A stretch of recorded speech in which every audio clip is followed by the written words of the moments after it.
From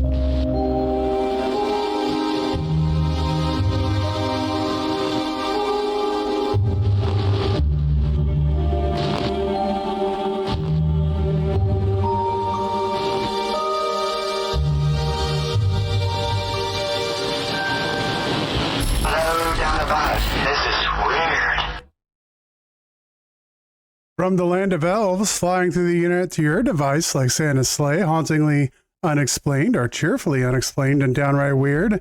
This is the witching hours, and we are ready to take off in the flash of an eye. Good evening to one and all, wherever or whenever you are listening to this program. I am Giant of the Frost, and joining me, as always, is a very cheerful Medium Jenny Lee. How are you doing this evening, Medium Jenny Lee? Doing lovely. So excited to have a hangout night with our friends, all our friends.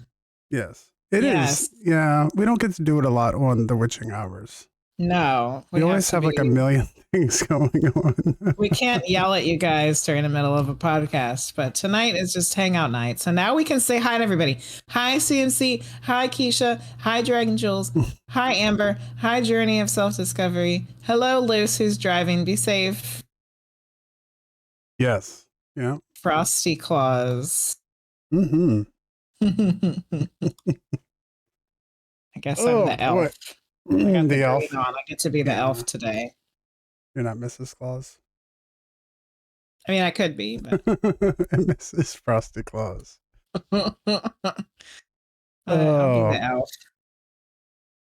I do. Well, look at you. You have an elf hat. You got a 3-stream streak going on for this. I know. You've been showing up every time. It's a good thing. I've only missed one out of like 50. We didn't need Priestess of Wonderland to step in. So no. That's nice. Although having guest people on is fun though. So yeah, and we appreciate when she stepped in for me when I couldn't be here. Yeah. Over the summertime. We have a lot of fun stuff planned for you guys. We do. Thanks for hanging out this tonight for our little Christmas special that we're doing tonight. You know, when I originally kind of left this date kind of open because it's so close to Christmas. I mean, we're only like 4 days away. And really close. Like I'm starting to panic close. And I didn't know about trying to book a guest originally, like this close to Christmas. And then the other question was, what would be a good guest for the Christmas season? And I know there is one out there. Yeah. But I haven't had, it hasn't come up. So one of these years, maybe we can get, I don't know, someone who is abducted by Santa Claus on the show or something. Yeah. But so far, it hasn't really come to me. Someone who may be going into the some ancient history stuff or something maybe would be cool to do. The real St. Nicholas and maybe some of the things we're going to talk about tonight, because we are going to talk about some Christmas cryptids and creatures. So we have that coming up tonight. Mm-hmm. And today is winter solstice. Yeah. Yeah, the winter solstice. Yule, everybody. First winter celebration. Shortest day, longest night. The Yuletide season. So Merry Christmas, Happy Yuletide, and I hope you're enjoying your winter solstice, your winter festival, as we get going, however you celebrate or whatever you celebrate this holiday season. So as I said before, we got Christmas cryptids and creatures coming up later. We got some Christmas trivia that we can all participate in. We got some giveaways that are going to happen tonight. And, we have we have a gift that was sent here, so we're going to open that up tonight as well. From Luce and Lars, we got our gift. Wait till they get home from driving first. Yeah, for sure. Dragon Jules said I got rid of her by a reindeer. We'll have that. Yeah. That could be a Christmas story. There we go. Yes. And she also has a 3-streak stream as well. It's 3-stream streak. That is really hard to say. 3-stream streak. Yeah. Yeah. Hard to say. There you go. But I guess, as always, we can start tonight off with some news. Yes, weird news time. Oh, hi, Amber.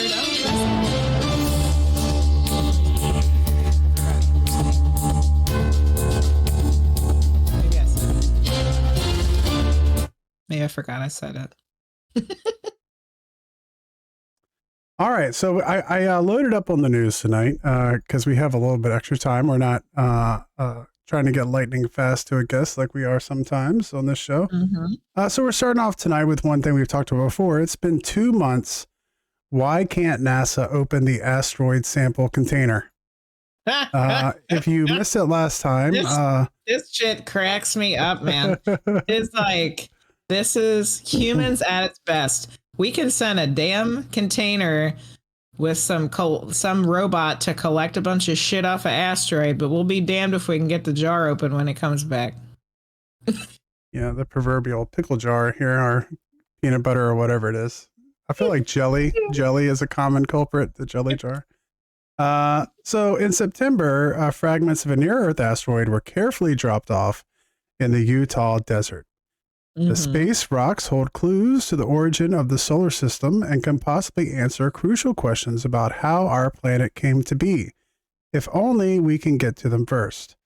Since it landed on Earth, NASA has been struggling to open the canister containing rocks and dust collected from asteroid Bennu. The space agency now anticipates that the asteroid sample canister will be opened sometime in early 2024. They'll get it next year. Okay, at least.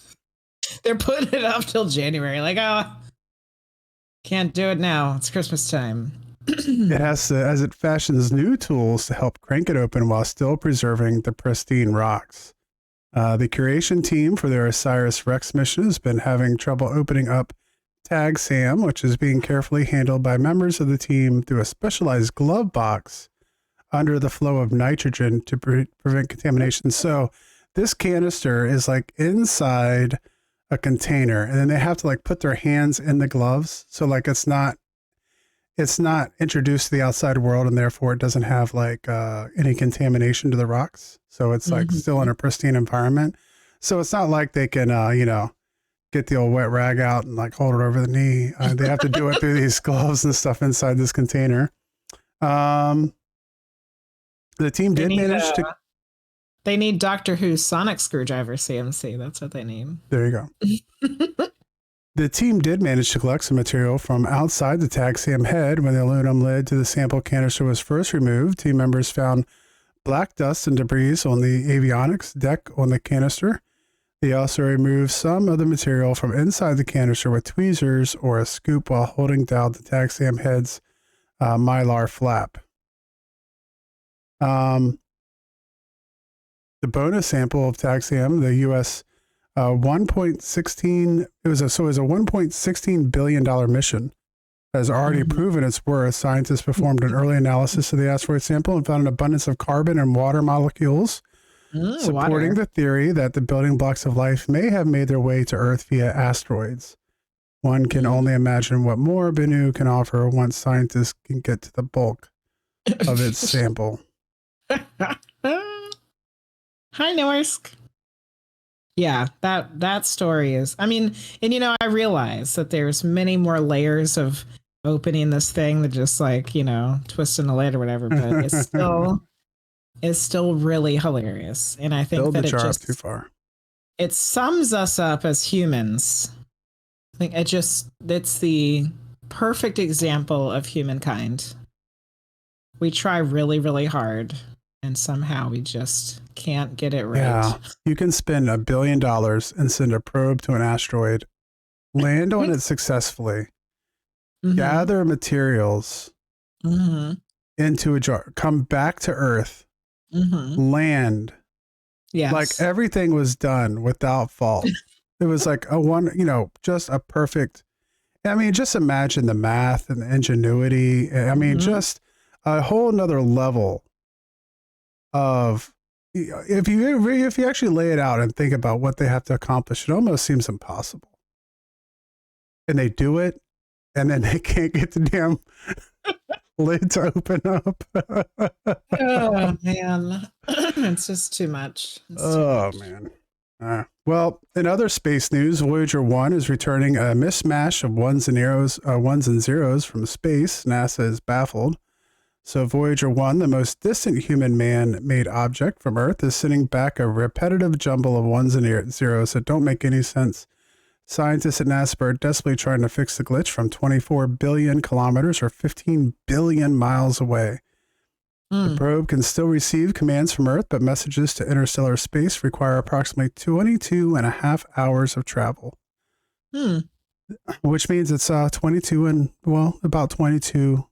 light hours away from Earth. That means it will take days before experts know if their attempts to restore the probe's nearly 50-year-old computers have worked or not. This isn't the first time that Voyager 1 has sent back random readouts, and it did so in 2022. Engineers at NASA managed to figure the problem out and fix it then, but it took several months. In this case, the glitch is coming from a disruption in communication between one of the three computers on board, called the probe's flight data system. This means no science of data about interstellar space is returning to Earth. What's more, engineering data describing the health and status of the probe is also a jumbled mess. And yes, they have tried turning it on and off, so that hasn't worked, and that's always step one in your IT help desk there. They need to get one of the strong men to take the container from the asteroid and just chuck it at it. Mm-hmm. What's interesting about this too is that teams at NASA are now pouring through decades-old documents on how the probe and its computers work because it's extremely outdated technology that has been all but forgotten. The mission was never really meant to last this long, so we have to remember that. But both Voyager 1 and 2 were launched in close succession in 1977, where they were mainly designed to explore Jupiter and Saturn. They are now zooming further and further away from us through interstellar space. Putting another probe in the same spot would require decades. And if Voyager's 1 outgoing data can be fixed, scientists hope it can continue until the mission's 50th birthday. But its days are numbered beyond the Oort cloud on the distant edges of the Kuiper belt. Both probes will inevitably fall silent as the power of their generators run out of juice. The most recent glitch from Voyager 1 is a good reminder we don't have much time left to say goodbye. And I think that's true. Voyager 1 has way outlived what we thought it was going to be able to accomplish. And yeah, once again, we were talking about the last feat. That one is quite a feat too. I mean, we have a man-made object that has left the solar system. It's pretty cool. That is almost a light day away, which is pretty crazy. The fastest traveling, that's the fastest man-made object ever, hurling through space at this point in time. It only takes a light day to get out of the solar system? Yeah. In that direction? Yeah, traveling at the speed of light in any direction. Mm-hmm. It makes it seem a lot smaller than I thought it was. I mean, I guess that's if you think you're going to comprehend the speed of light. Because they aren't traveling at the speed of light. Obviously, they've been traveling for almost 50 years.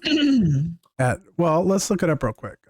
Speed of Voyager. I'm thinking we could drive in like a car at like 60 miles an hour, but no, that's not how fast it's traveling. Because Voyager 1 is traveling at 38,210 miles an hour. Yeah, that's a lot faster than the band goes. And it wasn't always traveling that fast, but it's been traveling at a very high rate for a long time. So, yeah. So anyway, Voyager 1, they're hoping to get contact back. We'll see what happens. Yeah, and CM2 said with 70s computers nonetheless. Exactly right. Yeah. I know. And Dragon Jules just figured out who you were. Oh. We were thinking that you hadn't figured that out yet. But yeah, like Keisha said, it took you, Erica, a year to realize that we were married. So, okay. Yep. Yeah, it's pretty crazy. It's pretty crazy. And we haven't talked about this at all, but we have very soon, we have something going to the moon, like next month. possibly at the end of this month. Yeah, I know the 2024 was the predicted year of us going back to the moon, right? That is correct. I don't think that we're sending people though. I think we're sending an unmanned Oh, craft. okay. But we're gonna have like cameras and it'll be a big deal. Supposedly, Mm-hmm. now this was like a few years ago. Supposedly, they were predicting that we were going to be able to send people to Mars in 2026, which is only a couple years away as well. Yeah, I don't know where that stands. That would I be don't interesting. either. A few years ago, they were like, Mm-hmm. we're going to go to the moon in 2024 and we're going to go to Mars in 2026. So 2024 is upon us.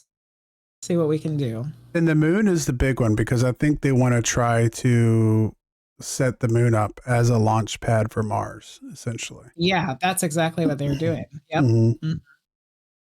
So, Drink water on Mars. yeah. Bring your own bottles. Yeah. So there we go. Well, I'll keep you guys updated if you don't catch it in the news yourself for what is coming up on those plans. We had this one shared in the Discord. An entire continent is splitting apart as a new ocean begins to form in the giant crack in the earth. So part of East Africa is slowly splitting from the rest of the continent as tectonic plates pull apart from each other. A new ocean is slowly forming in Africa as tectonic plates pull away from each other and split the continent. Over millions of years, a huge chunk of East Africa will split from the continent, with the new body of water forming along a 35-mile-long crack, which appeared in Ethiopia in 2005, according to scientists. The massive break is connected to the East African Rift System, which is one of the biggest rifts in the world. It stretches for thousands of miles through Kenya, Ethiopia, and the Democratic Republic of Congo, Rwanda, Uganda, Burundi, Zambia, Tanzania, Malawi, and Mozambique. So we'll have another continent at some point a long time from now. A long time from now. Thanks to the rift system, the African plate is dividing into two, a Somalian plate and a larger Nubian plate. But, I mean, there could be some things that speed it up, though, It could be a little razzle-dazzle down there underneath, and all of a sudden is like, power! Mm-hmm. Bam! 2 continents. Yep. I think sometimes those things do kind of seem to happen overnight, almost. So we'll see. It's expected to take millions of years. Expected to take millions of years, but they are separating, and eventually there'll be a new sea separating one part of Africa from another, and I guess it'll be a different continent at that point.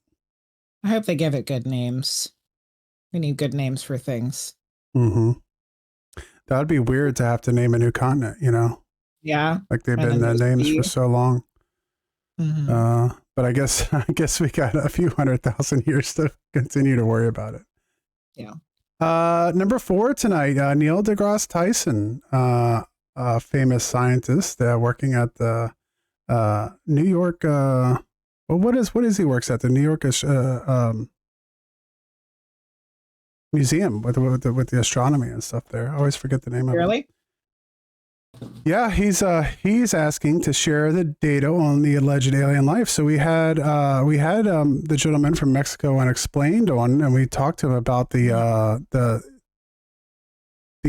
supposed alien mummies that were being presented in front of the Mexican legislature. And so Neil deGrasse Tyson has spent his career imparting his loves of physics to others, making it fun and most times funny to learn about science and space. What does he think about the latest claims about UFOs and alien life? Isn't he like a notorious poo-pooer of things? He's definitely a skeptic, but he's definitely he's one who wants to see scientific proof for everything, which it kind of gets into in this. He says, for one, he believes Congress and the rest of the government need to be more forthcoming about what they know, like what's happening in Mexico. A legislative body there recently heard testimony from a journalist claiming to have mummified bodies of non-human beings. Now that you have them on display, that's intriguing. They look awfully humanoid, by the way, to have come from another planet. Scientifically, this is a start, and now we say share the data with other people, share tissue samples so that other labs can investigate, he said Friday on Elizabeth Vargas Reports. That's how we roll. So the astrophysicist has been somewhat critical. I kind of like that answer.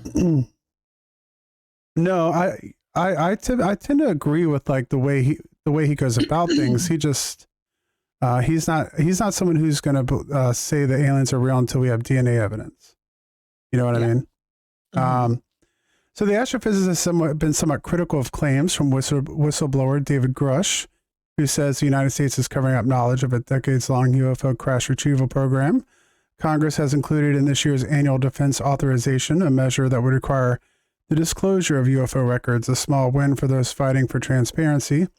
Tyson recently published his 16th book, not as many as our friend that we had, Preston Dennett.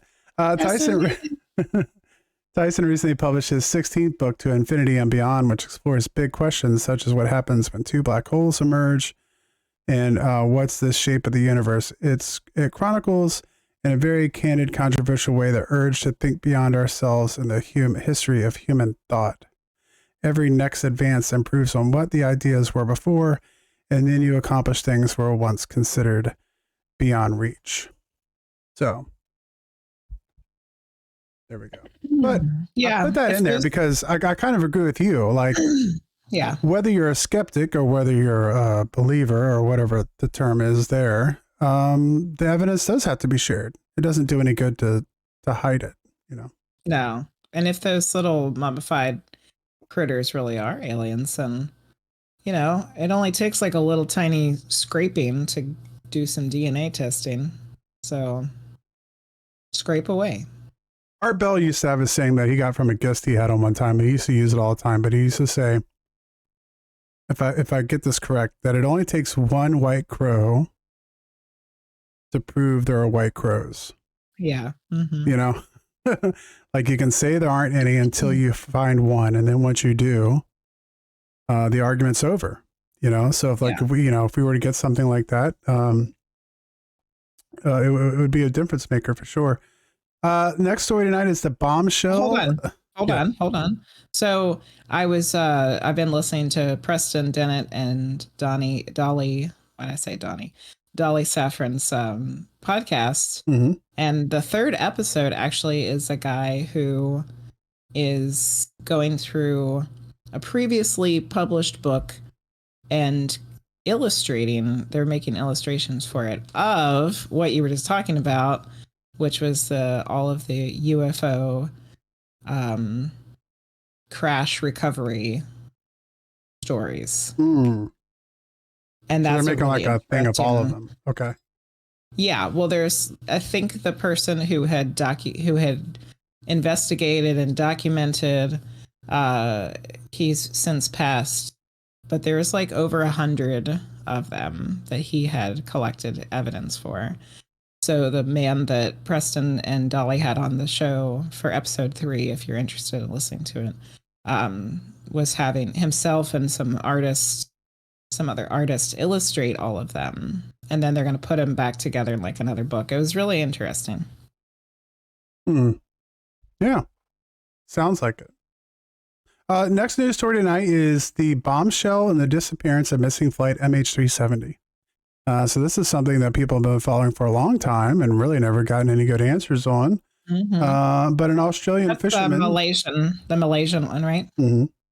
Okay. An Australian fisherman's broken neck could be the clue that finally unravels the mystery of what happened to missing Malaysia Airlines flight MH370, the final resting place of the downed plane, which disappeared on March 8, 2014. It's hard to believe that it was that long ago now. With 227 passengers and 12 crew members aboard, remains elusive despite the most extensive search at sea in world history. Now, 9 years later, the plane's disappearance, retired Australian fisherman Kit Olver, 77, has come forward to reveal his deep-sea trawler pulled up what appeared to be the wing of a commercial airline around 55 kilometers off the southeast coast of South Australia in the Southern Ocean in September or October of 2014. Most authorities believe MH370 came down in the Southern Indian Ocean. Mr. Olver told the Sydney Morning Herald that he was trawling in a secret spot for the prized fish species Alfonsino when his net snagged on something large, which it struggled to bring to the surface. It was a bloody great wing of a big jet airliner, he told the paper. I've questioned myself. I've looked for a way out of this. I wish to Christ I'd never seen the thing, but there it is. It's a jet's wing. Because he had held a pilot's license, he was confident the wing was larger than any on a typical private plane. The only other surviving member of the trawler, Vivian Jane's crew George Curry, is also corroborated Mr. Alver's claim to the newspaper. It was incredibly heavy and awkward.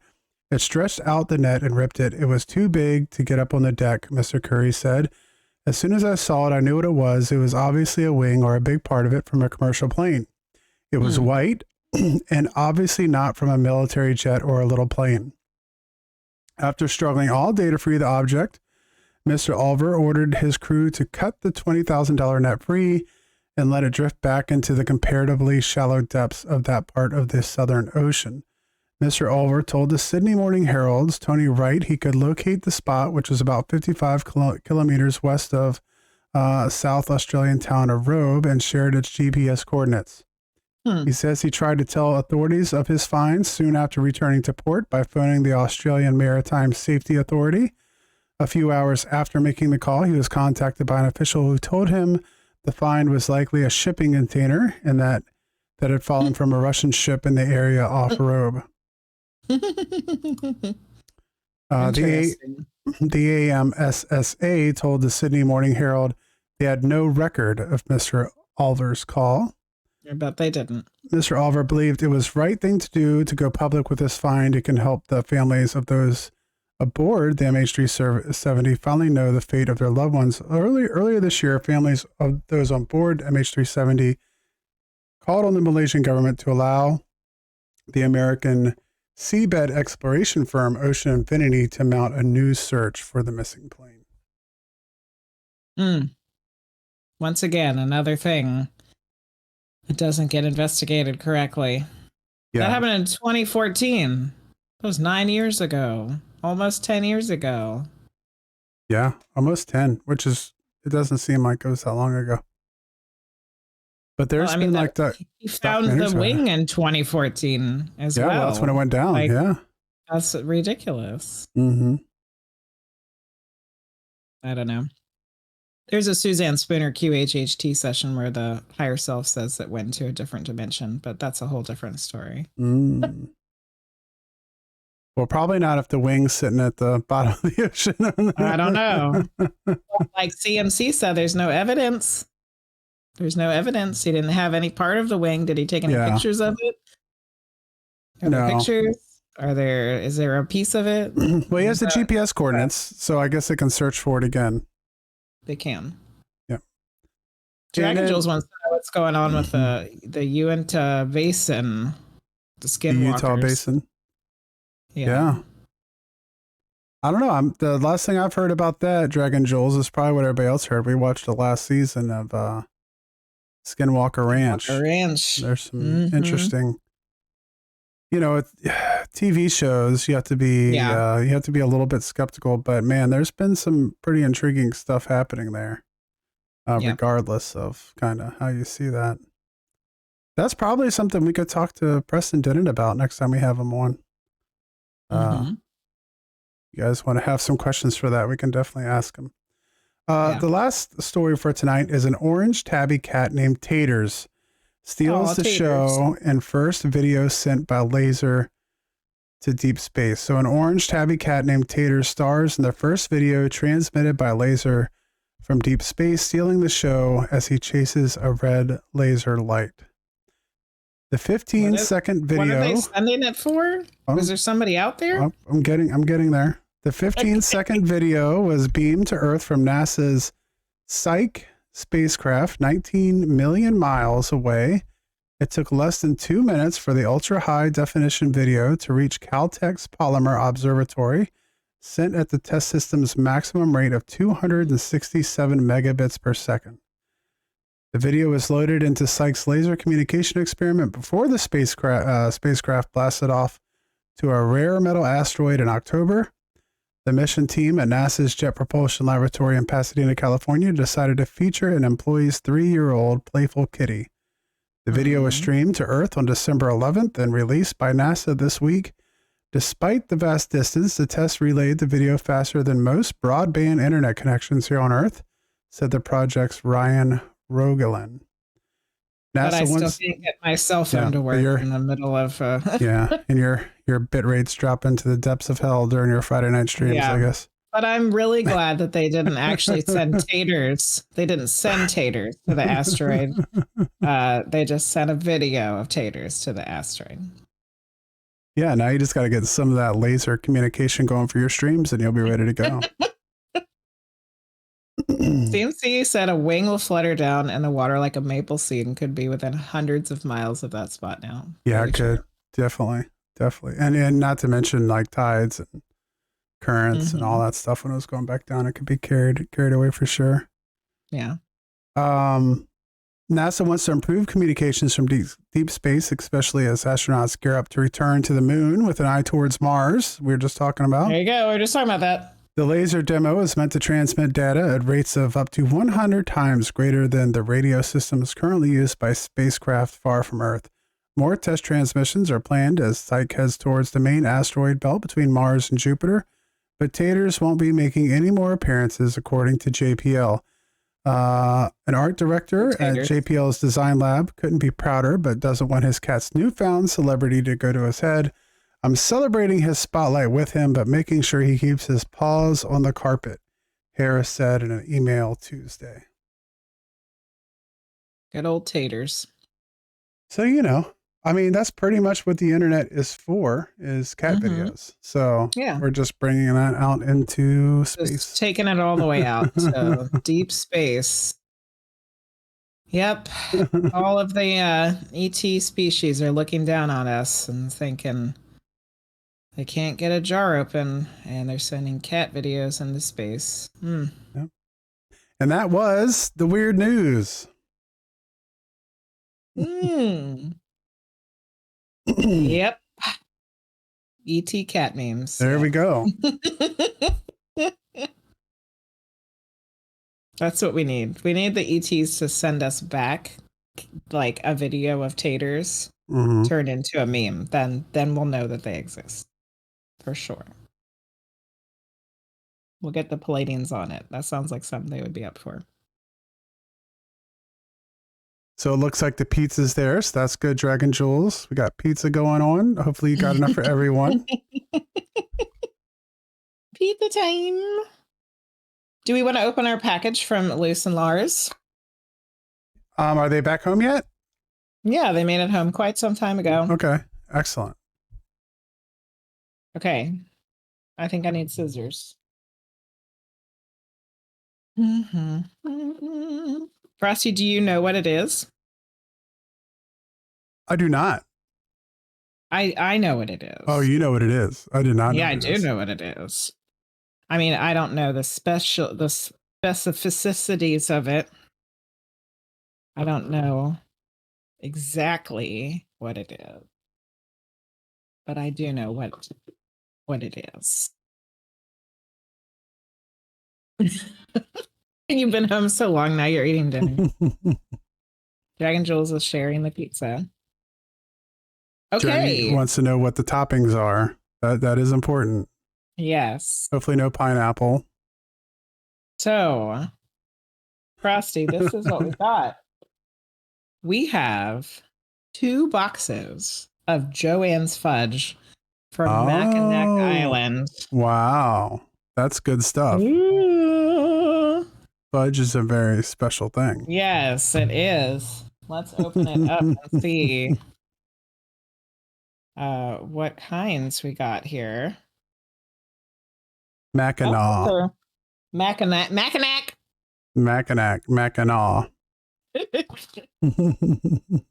Well, then they better spell it different, Luce. Because there ain't no damn W at the end. Okay, we got one is maple walnut. Ooh, look at it. Oh, it smells so good. Does it? It We'll have to smells have a like piece here in a second. syrup. Mm. And what's the flavor of that one again? Maple walnut Maple walnut. from Mackinac. Oh, and it came with a knife. Put the knife back in there Excellent. so we don't lose it. Okay, let's see what the other one is. I know that it's an Indian word, and that's why it's pronounced differently. I do know. We should have done what's in the box. Oh, yeah, we should have. CMC. Okay, here's the second one. You can't have any of this one, Frosty. This one is raspberry truffle. That one, I don't think you'll like this one. You can smell the raspberries in it. That looks so good. Luce and Lars, thank you. All right, well, now you got to cut us a piece. Well, I mean, really, I can hand you. I'll just hand you the maple one, and you can just eat it like, and I'll eat this one. Yes, Luce got the maple one for you, the walnut one for you, and the raspberry truffle for me. But we'll share them. We're gonna share them. We'll have a piece. Yeah. Should we do it now, or you want to wait? Yeah, we might as well. Okay. We're just hanging out. It reminds you of banana bread that was made with walnuts and added. Ooh, maple syrup and walnuts and banana bread. That sounds delish. Delish. While we're doing that, I do want to. Keisha, no one knows. Keisha, no one knows what's up. Just eat it like this. Yeah. What were you gonna say? Fudge is delicious. I always like getting the fudge at well, first off, my grandmother used to make really good homemade fudge. Oh my God, yes, she did. And she would make it around Christmas time. Mm-hmm. I forgot that your grandma made fudge, and it was like the best. Yeah, that was like the dessert that she made. She also made really freaking good chocolate frosting. Yeah, like homemade. Well, it's fudge chocolate frosting. Yeah, it was so good. Mm-hmm. Okay. So I've been spoiled on fudge, and I like getting fudge when we go to Busch Gardens. They got good fudge there too. Oh, look, I have a Christmas napkin here that I brought earlier when I was doing a snack, and I didn't use it, so we'll put fudge on it now. Okay, so I got 2 pieces of the raspberry truffle. Let me wrap that one back up. This is going to be so good. So good. Joanne's fudge. But the box says fudge can be frozen, but do not refrigerate. That's interesting. That is interesting.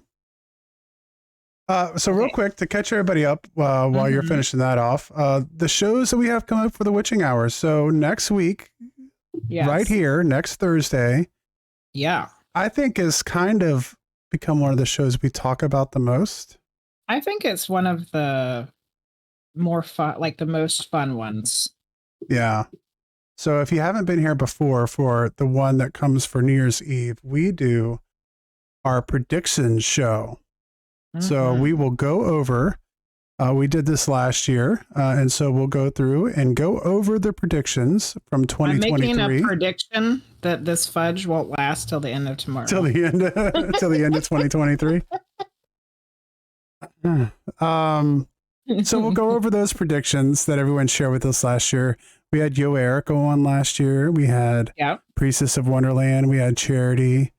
We had quite a few. We had some of you who made predictions for 2023. So we'll go over those and see where we hit and where we missed and discuss that. And then we will be having special guests on to come visit us to make predictions for 2024. And we'll do the whole thing again next year.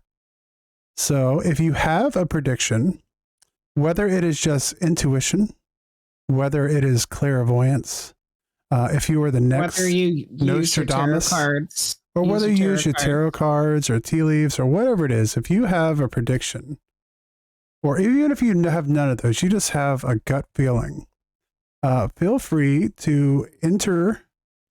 We have a predictions channel over on the Discord. You can also send me an email to giantofthefrost@gmail.com.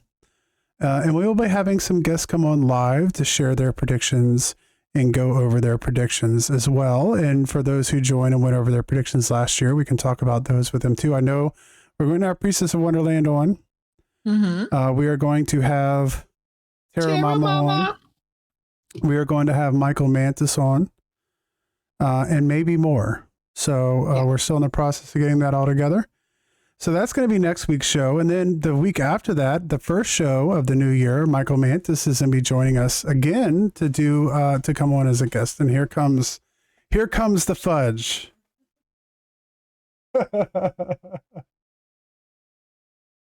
Oh, okay. It does look very delicious.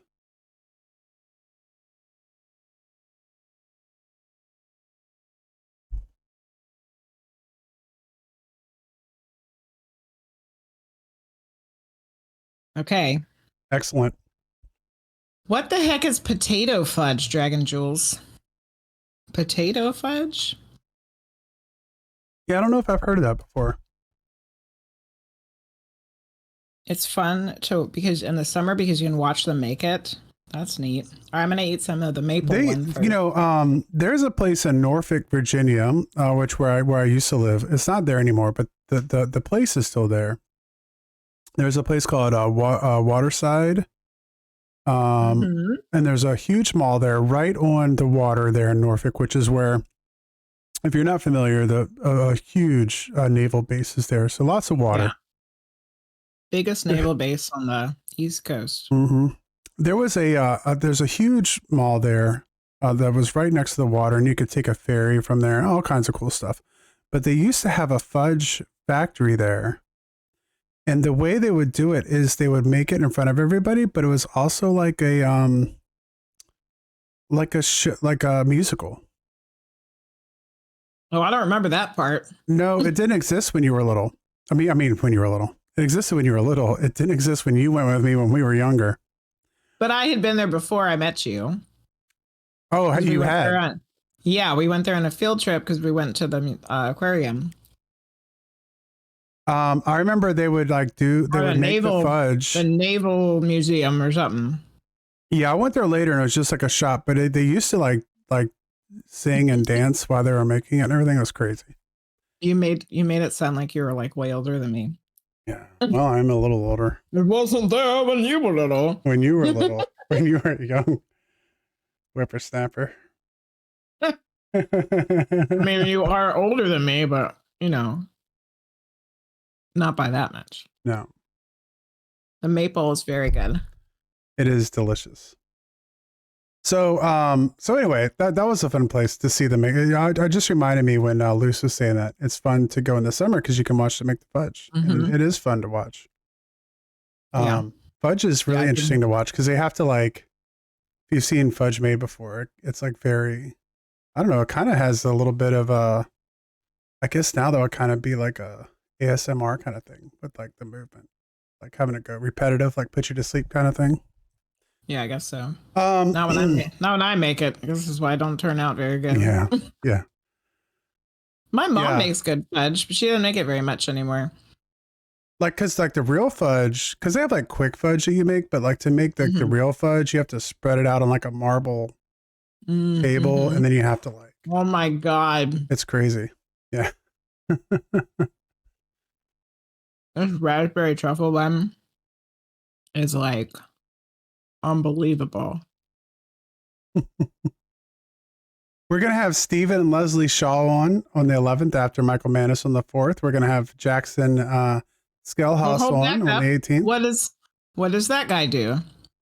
Are you talking about Stephen and Leslie Shaw? It's a husband and wife, UFO. Okay. UFO investigators. Oh, UFOs, cool. We're going to have Jackson Skellhaus on the 18th, who's going to talk about... He was supposed to be on with us, but then we got COVID. But he was on the Halloween special with his ghost story. So we're going to talk some more about his ghost stories, and he has a really cool podcast over on YouTube. Now I'll get the name of it real quick. I know He refused to say that he was a Lord of the Rings expert, but I think he might be.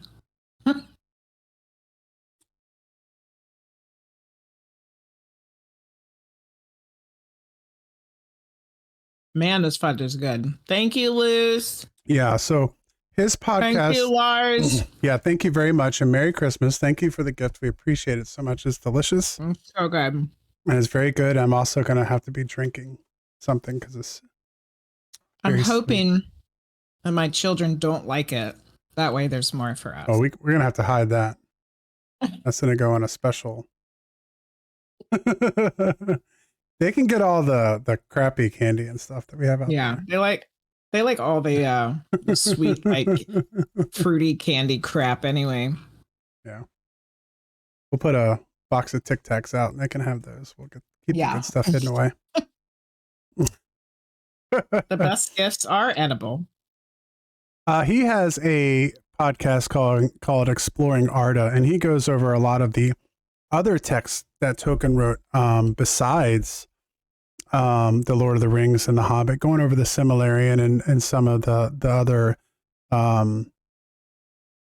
other stories that went along with what Tolkien wrote. And right now, he is, for the Christmas season, he has been going over letters from Father Christmas, which is letters that Tolkien wrote as Father Christmas. All the letters combined into one book, and I guess there's hundreds of them. And he even has his own illustrations in the letters, like he drew pictures and stuff like that to his kids and like writing to other people as Father Christmas over there in England.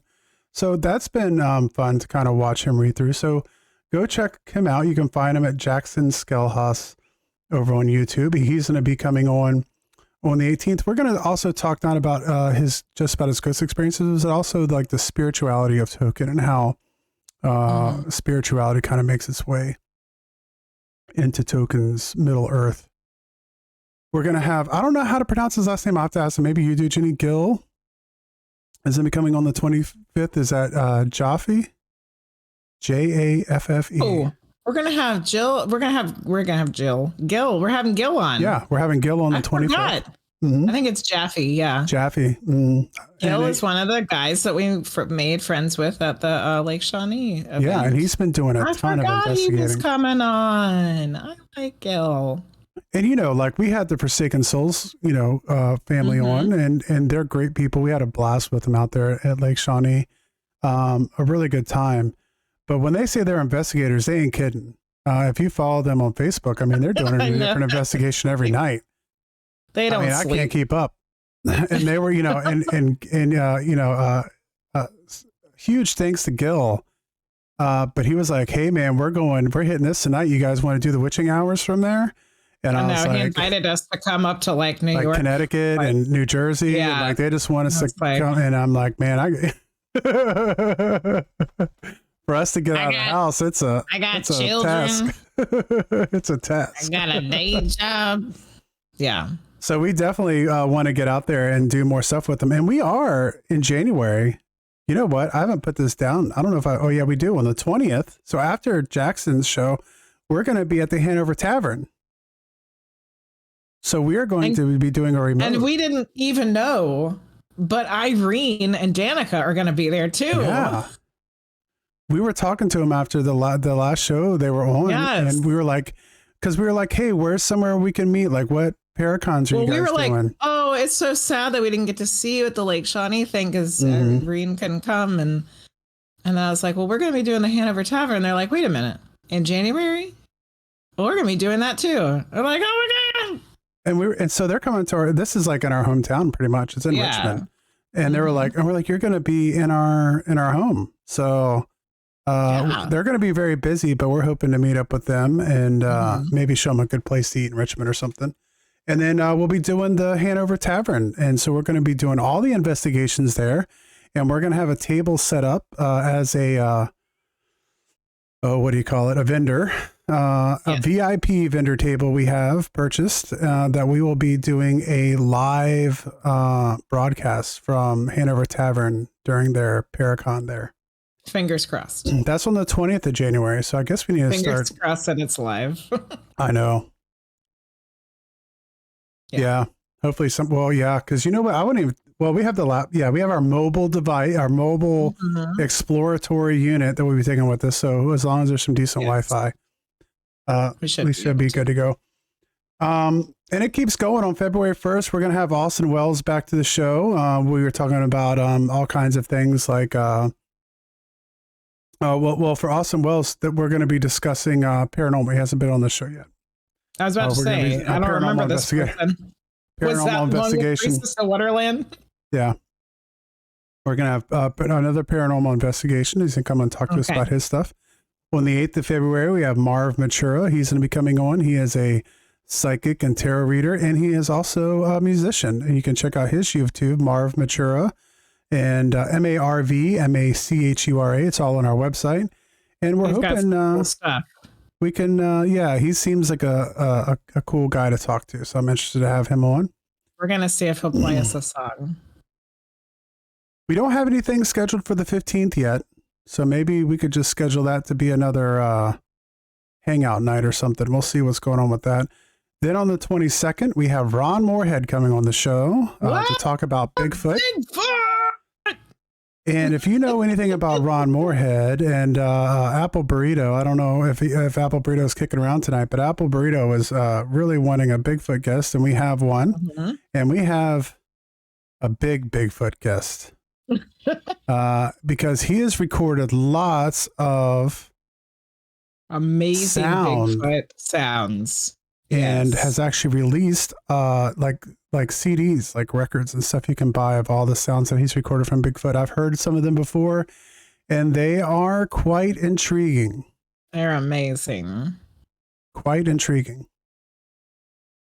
And then we're going to end February. I guess this is a leap year because we're going to have a guest on February 29th, and that is Sarah Breskman Cosme is going to be coming on to talk about QHHT. QHHT.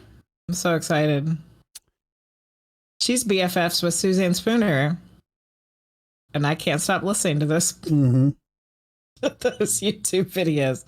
I have listened to a lot of Sarah's now too. I'm very excited to talk to her. They are not songs made by Bigfoot noises. They are recorded noises.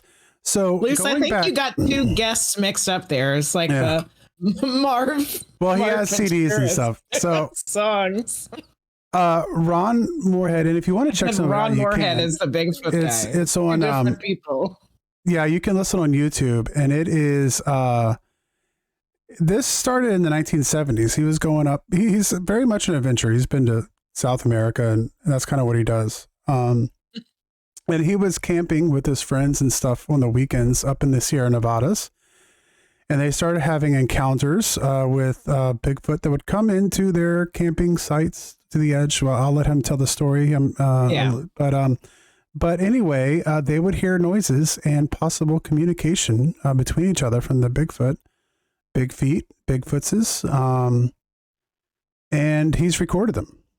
He recorded them over quite a bit of time, and so he's got a lot of. So we'll have some of that to listen to on the show that night, and then the last guest we have booked right now, all the way into March, is Tim Kelly, who will be returning to the program to discuss Atlantis and some of the things we discussed with him last time. He had a whole lot to talk about. So I know I feel like we needed to ask a lot more questions. So hopefully we can ask more questions next time. Yeah. Yep. So we have a lot coming up on the Witching Hours. A whole lot. Yes. Coming up on the Witching Hours. Really exciting guests. Well, one of the things we were talking about doing tonight was looking at our Twitch thing, but I'm not sure if I know how to get there. Do you know how to get there from the window thing? You go to your stream manager, you should be able to get to it. So just open another window. Keisha, not Keisha. Luce, you were thinking about sending us a Cookie Crunch Fudge Oh, that sounds delicious. But the ones you sent are wonderful, so thank you. From like the And creator dashboard. yeah. Oh, I know. Or It's your supposed to be stream manager. notifications. And Dragon Jules put the potato fudge recipe in the snacky Discord. Snacky snacks. Thank you, Dragon Jules. We'll have to check it out. Dubstep Bigfoot.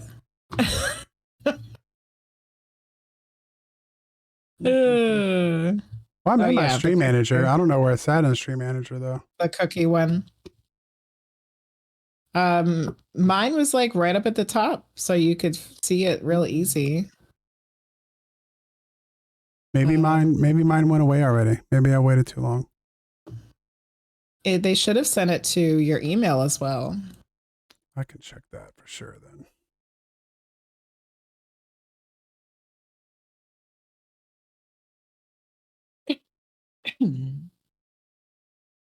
Yeah, it'll be like your, I know it was showed up on my Twitch page, and then they sent me an email. No, it did. I saw it before, but well, no.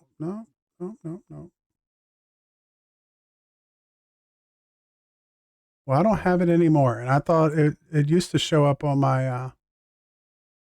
It used to show up like in my feed. Email? Did Yeah, you check your email? I just did. Why don't you have it in your email? Probably. I don't know. I don't know why it's on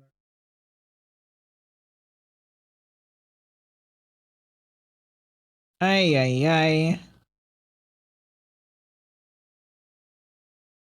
There's got to be a place for you to be able to find it.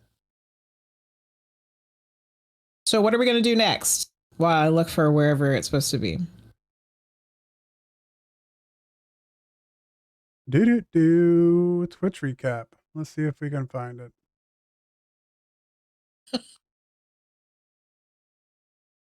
Ay, ay, ay.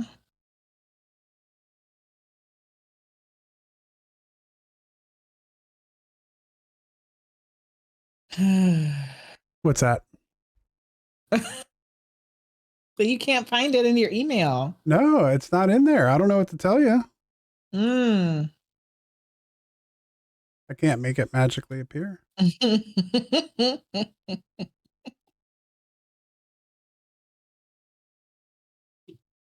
don't know.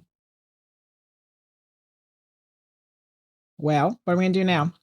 Well, so we have I don't know. We have a couple things we can do. We have some giveaways we're going to do tonight. Do we want to do our first giveaway? Yes. All right. So I'll show you guys this real quick. This is going to be the first thing we're going to give away. We're going to be giving away 2 of them tonight.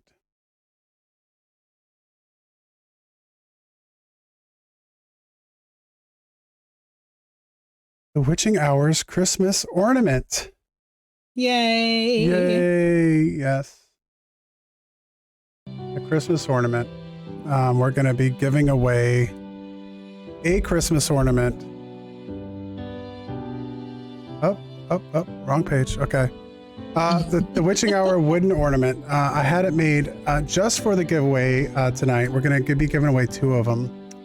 So next year on your Christmas tree, you can throw the Witching Hours up there and think of all the big feats and all the aliens and things that go bump in the night with your Christmas tree. If you want to buy one, they're up there for sale, but I basically created it just so we could have some to give away tonight. So I want to go ahead and get started with the first one. I guess we'll do the Wheel of Names. Yes. So if you would like to try to win the first ever Witching Hours Christmas ornament, put your name in the chat. Me. I would like to. Yes, add me. And I'll read them off to Frosty so that he can put them in the wheel of weirdo.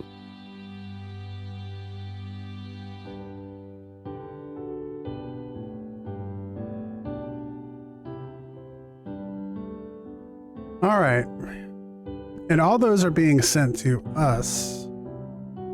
So we'll be getting them this week. And so if you win, just send us your address in a Discord message or in a whisper on Twitch, and we'll get it out into the mail for you.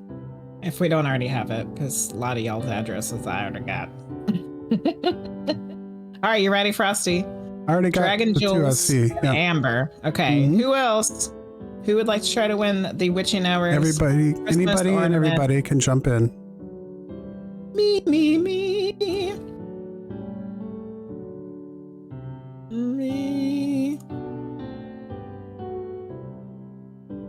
I want it. Jenny's a stalker. Who's got everybody's address? I got all your addresses. It might not be Santa Claus coming down the chimney. If you're stalking by giving away free stuff. Yeah. Giving you things. Things and stuff and things. Okay, anybody else for the Christmas ornament? Last call. You want to try to win the Witching Hours Christmas ornament. Last call. So far we only got Dragon Jules and Amber. It's gonna be a 50-50 chance there.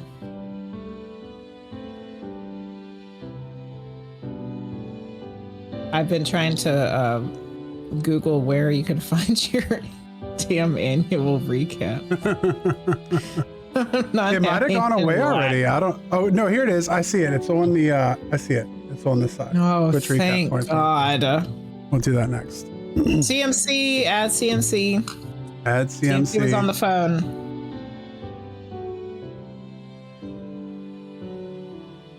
All right, anybody else? Boy Cat Hubby. He's always wondering if he should really do things. Me? Boy Cat Hubby, put him in there. I mean, everybody knows that next year's Christmas won't be complete without a Witching Hours ornament to hang on your tree.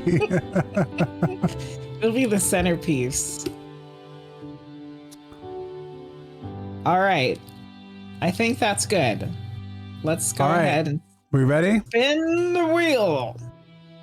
All right, here we go. Off Good we luck, go. everybody. Tick, tick, tick, tick, tick, tick, tick. CMC Air Boss. There you go, my friend. Congratulations. Yay.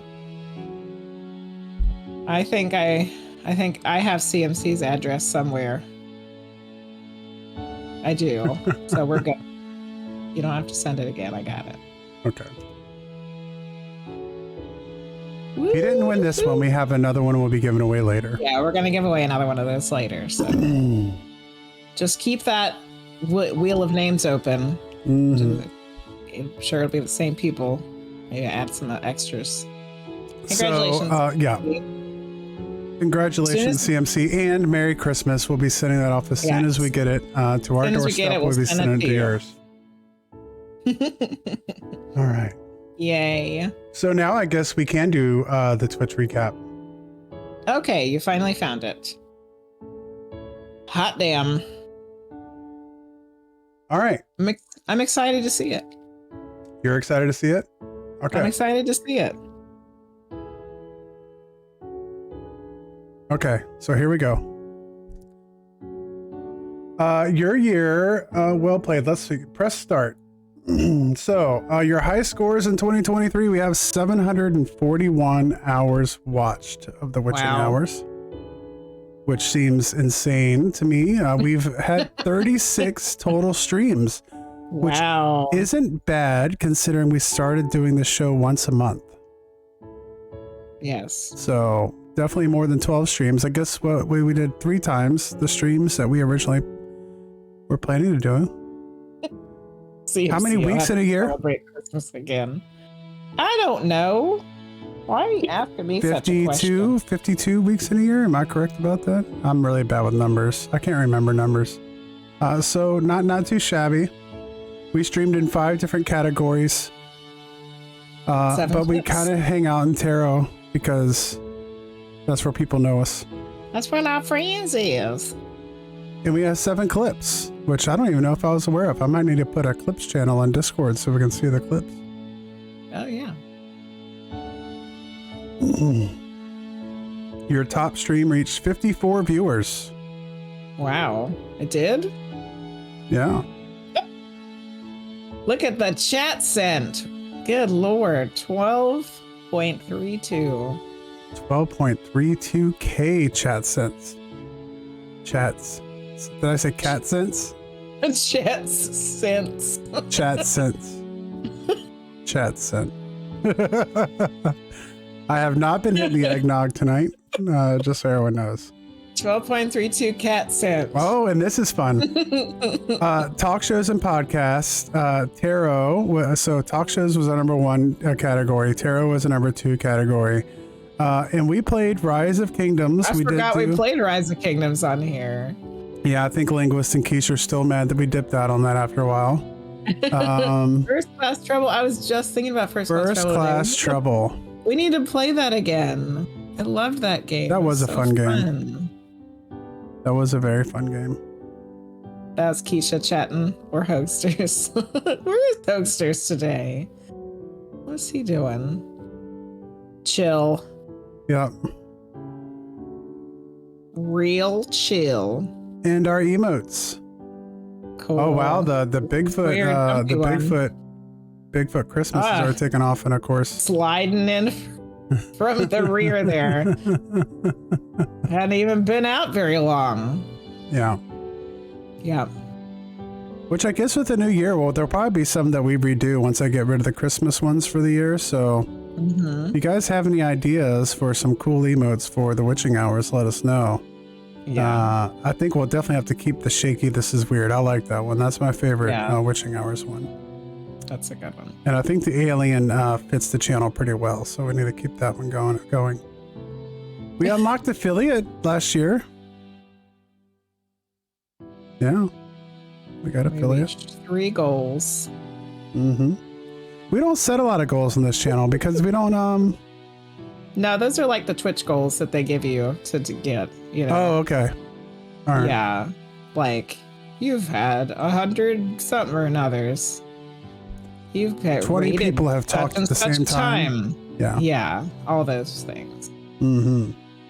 I was just looking at mine the other day and I hit a pretty big one on the raids. I was like, damn, I've raided that many times. That's pretty cool. Yeah. Well, especially now because so many times, you know, what do you got? 3 streams a week? 4 streams a week?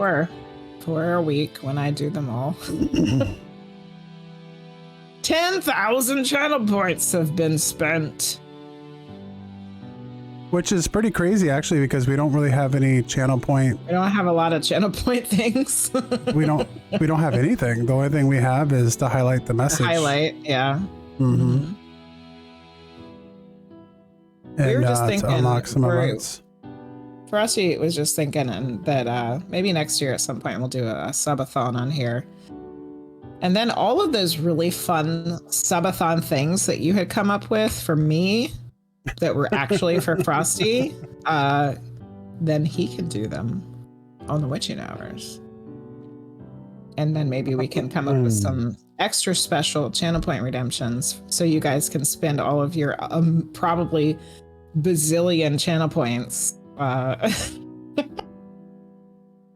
Yeah, I know, right? 5 days a week, yeah, because I'm on here Thursday. You're right. That's true. Wow. Look at you. I'm like a professional streamer.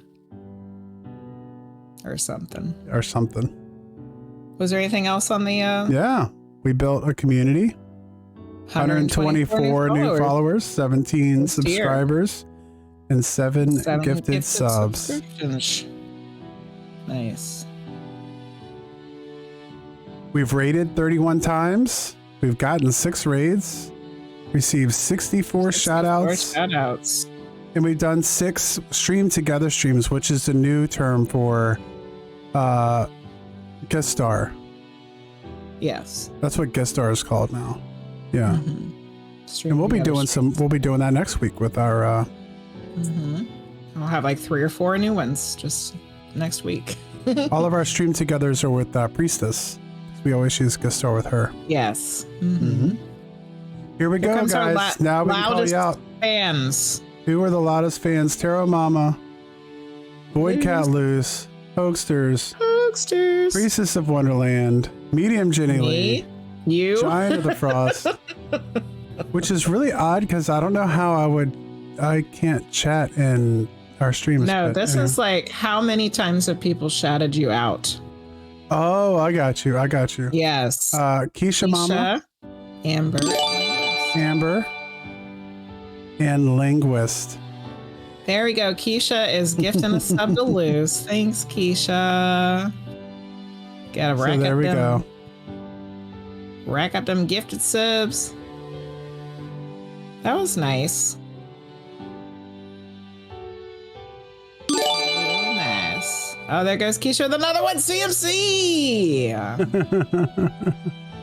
And we get an emote, huh? The goat modi. Yes. I don't know if I've seen that one. Modi. It's on there. He is on there in the Twitch emotes.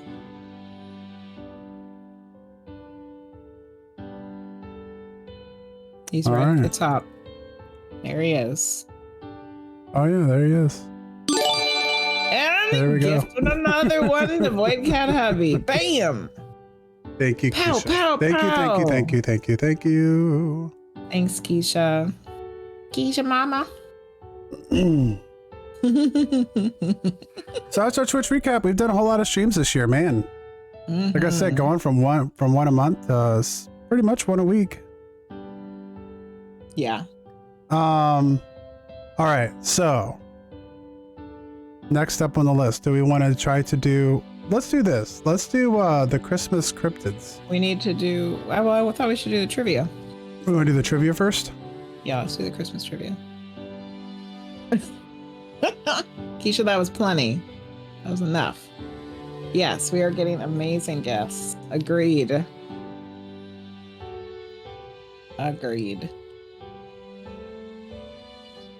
I'm still like on a high after that precedented one.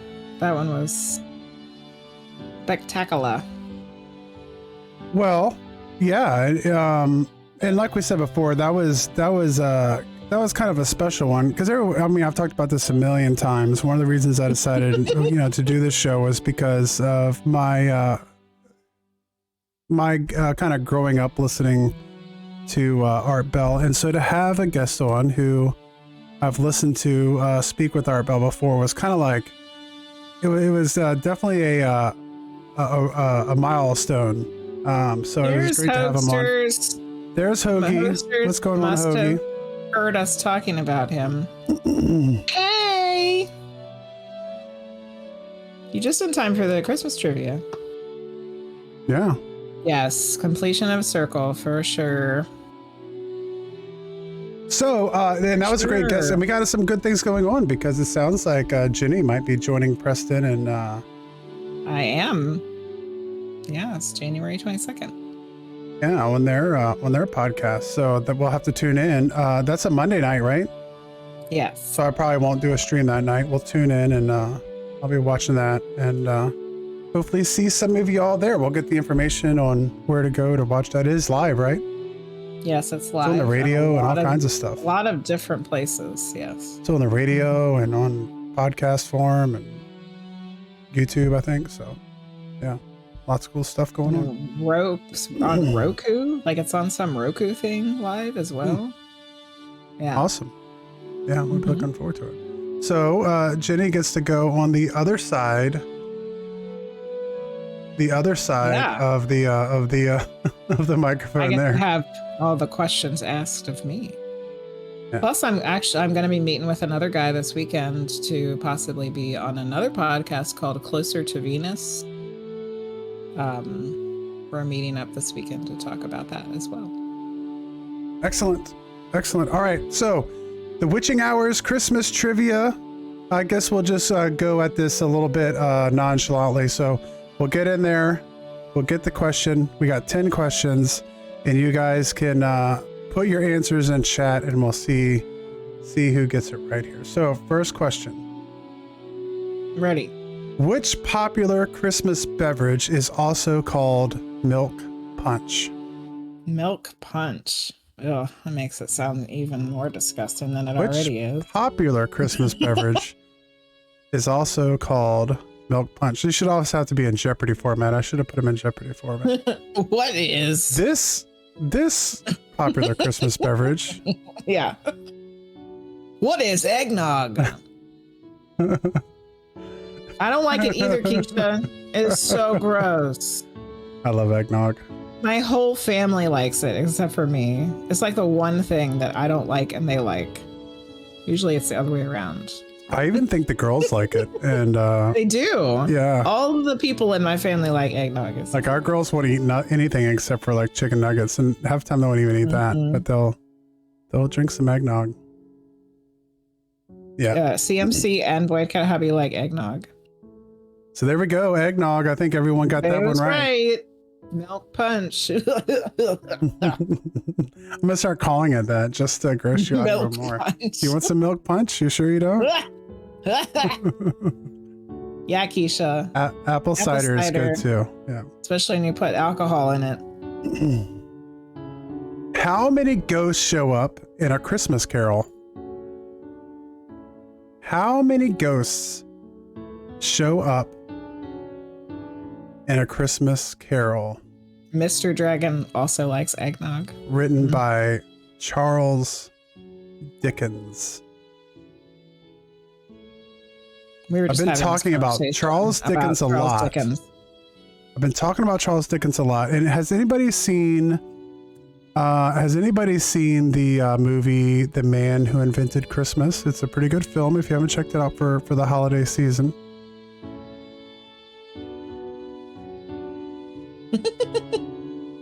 But it kind of talks about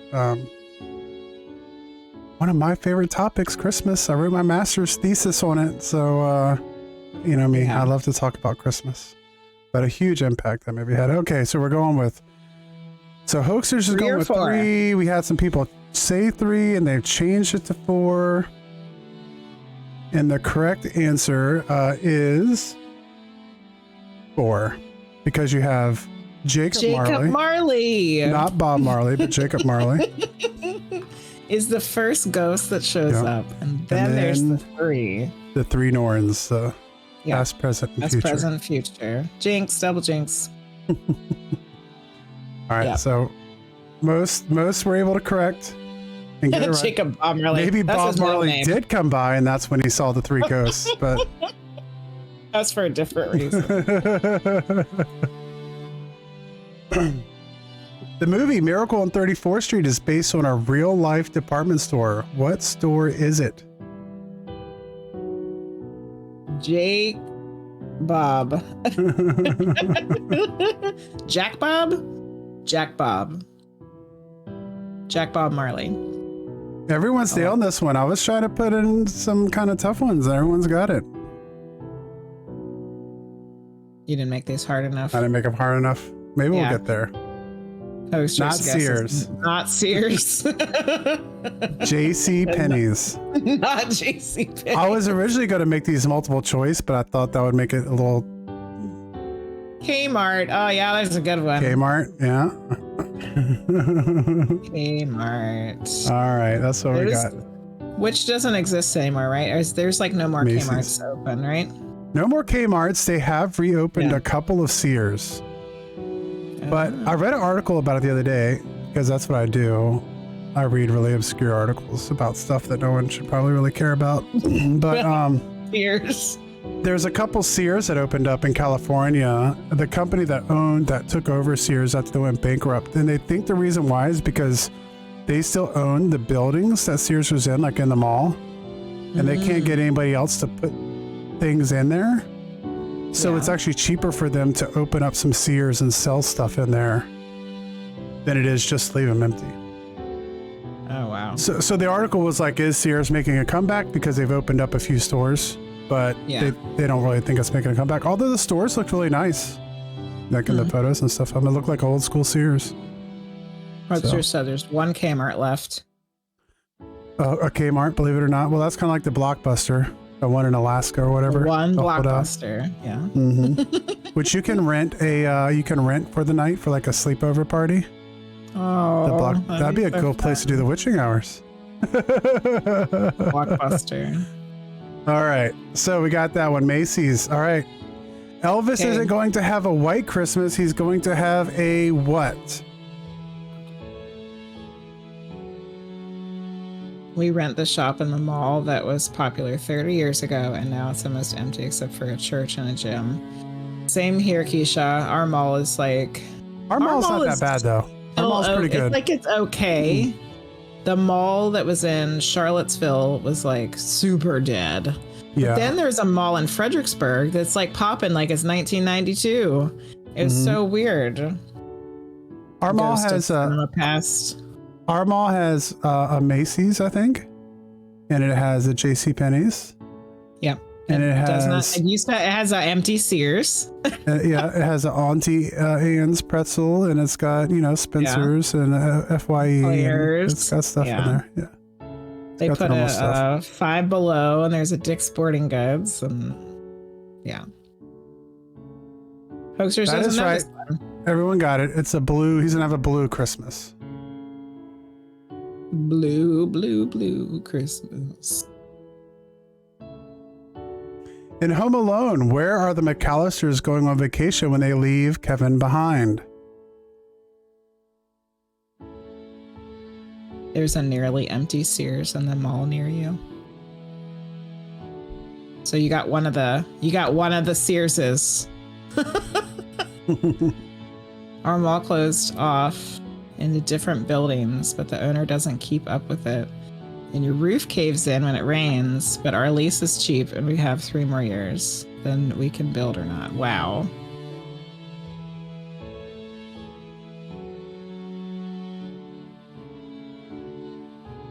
Is Paris the second one? Are we all wrong?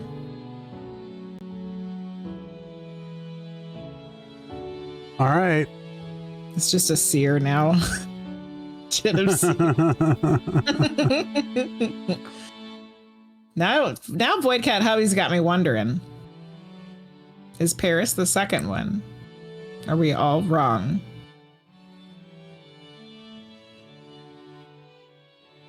He goes to New York in the second one. Yeah. Yeah. First one's Paris. The second one is in New York. And that's the one that Pennywise the Clown is in. Yeah, I love that character. It's pretty funny. Tim Curry's character is absolutely funny. The concierge.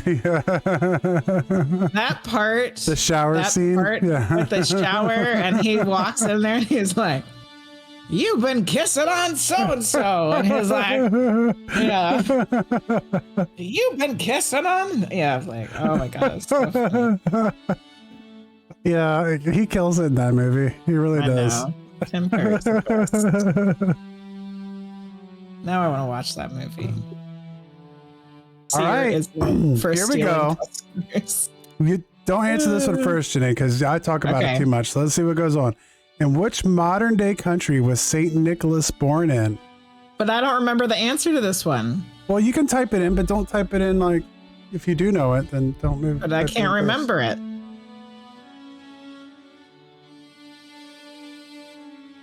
I told you there'd be at least a couple in here that were tough. What modern day country was Saint Nicholas born in? Oh man, I'm not sure. I'm just gonna take a guess. Okay, go ahead. I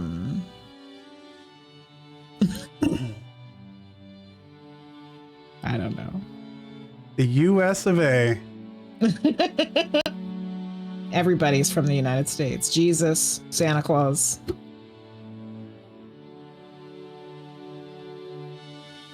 I don't know. Got a lot of guesses here. Germany, Belgium, Austria, Holland, another Germany, Svalbard, Nicholastown. Well, I guess you could say that Santa Claus was born in the United States. Yes. But St. Nicholas was born in modern-day Turkey. Turkey, that's right. And near the modern town of Smyrna, Turkey, is where St. Nicholas was born. Turkey. We were just talking about that the other day. Why did I forget it? Yeah, I've been talking about it a lot because I do because my Christmas poll was lecture. in what century was the real St. Nicholas born? It was 3rd century. Yeah, the 300s. We were talking about that he was from Turkey, and I totally forgot. All right. In the movie A Wonderful Life, what happened every time a bell rang? Aww.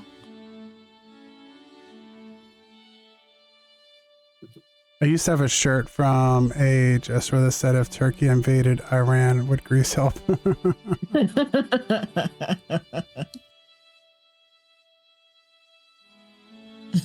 Lisa's guess is someone died.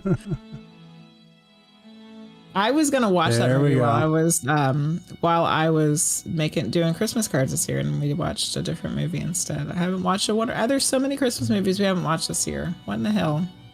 There's a lot. It snuck up on us this year. I don't know how. Like, it's coming, but then it was like, what? There's only a week. Like, what? Yeah, it's been that kind of. Angela gets wings, hoaxers. Just Angela. Angela gets her wings. Nobody else. Yeah, an angel got his wings. Teacher says every time a bell rings, an angel gets its wings. What was Frosty the Snowman's nose made out of? Me and the little one just read the Frosty the Snowman book at bedtime.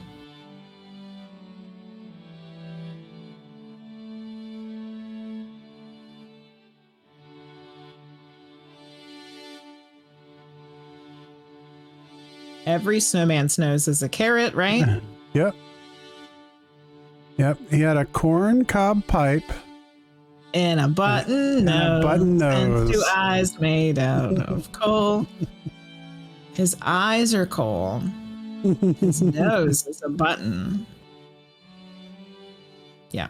If you didn't sing the song to double check, you failed. What was the first company that used Santa Claus in advertising? Sear. J.C. Penney's. Sears and Roebuck.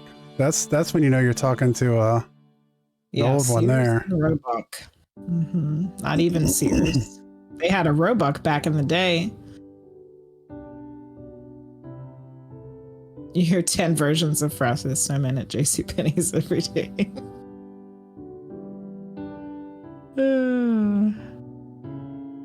So for this one, I will do a little bit of I have to go into history teacher mode. I'll talk about Santa Claus a little bit because I love Santa Claus.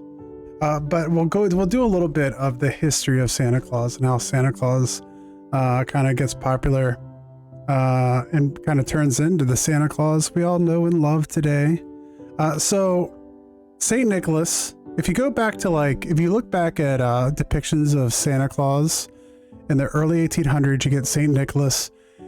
And the pictures that are used of him, he very much looks like a Catholic priest. He looks like he's in robes. He has the crosses on his robes and all that. He's got a long beard, and he looks like someone who probably was from not Europe. They kind of depict him like that. And then we get this guy. I always get the name backwards, but I'm pretty sure it's Washington or is it Irving Washington or Washington Irving? I always get his name backwards. Washington Irving, yeah. And he's the one who wrote Sleepy Hollow and Rip Van Winkle. So he kind of creates this American, I guess in a lot of ways, kind of like this American fairy tales to a certain extent. He writes a fake history of New York City. And of course, New York City was founded originally by the Dutch. And so what happens with his history of New York, which is the title of the book that he wrote, he talks about when the Dutch come over, they have these big statues of St. Nicholas on the front of their ships. And so it kind of talks about the importance of St. Nicholas to the people who who settled New York and kind of brings St. Nicholas kind of into the lexicon of the mostly Protestant United States, because there's not a ton of Catholics at the time and stuff like that. So St. Nicholas kind of makes his appearance there in the early 1800s, in like 1810. And then, of course, in the 1820s, we get a visit from St. Nicholas, or 'Twas the Night Before Christmas by Clement Clark Moore, which is debated because there's another person's family who says their ancestor actually wrote it and it was stolen by Clement Clark Moore. But anyway, he's brought in. We kind of get this kind of Santa Claus figure from that story.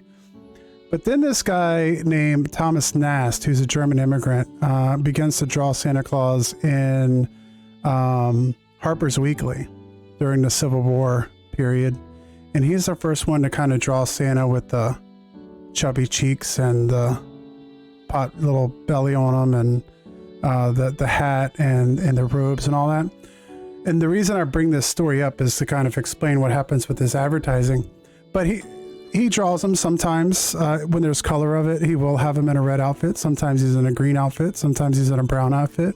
Most of the time, Santa's actually in brown outfits with like the white fur. So it's like white fur. And then he's wearing what people would wear in cold weather. You know, like the animal skins and all that stuff. Mm-hmm. And then in the 1930s, there is a advertising campaign by Coca-Cola. Mm-hmm. And Coca-Cola puts Santa Claus specifically in a red outfit, and from then on, Santa Claus is known to wear the red outfit that I'm kind of donning tonight, I guess. Mm-hmm. And so Santa Claus in red is 100% a connection to Coca-Cola. Yeah, sometimes in blue also, Hoaxers. There's a drawing of St. Nicholas visiting, or Santa Claus visiting the Union troops, and he's wearing, he's got a blue jacket on with stars, and then his pants are striped, so he's wearing like the American flag. Santa Claus is wearing the American flag, which isn't too far from the truth because he's pretty American. So Coca-Cola is the answer to that question, and that's why Santa Claus wears red. Yep. And where did there arise such a clatter?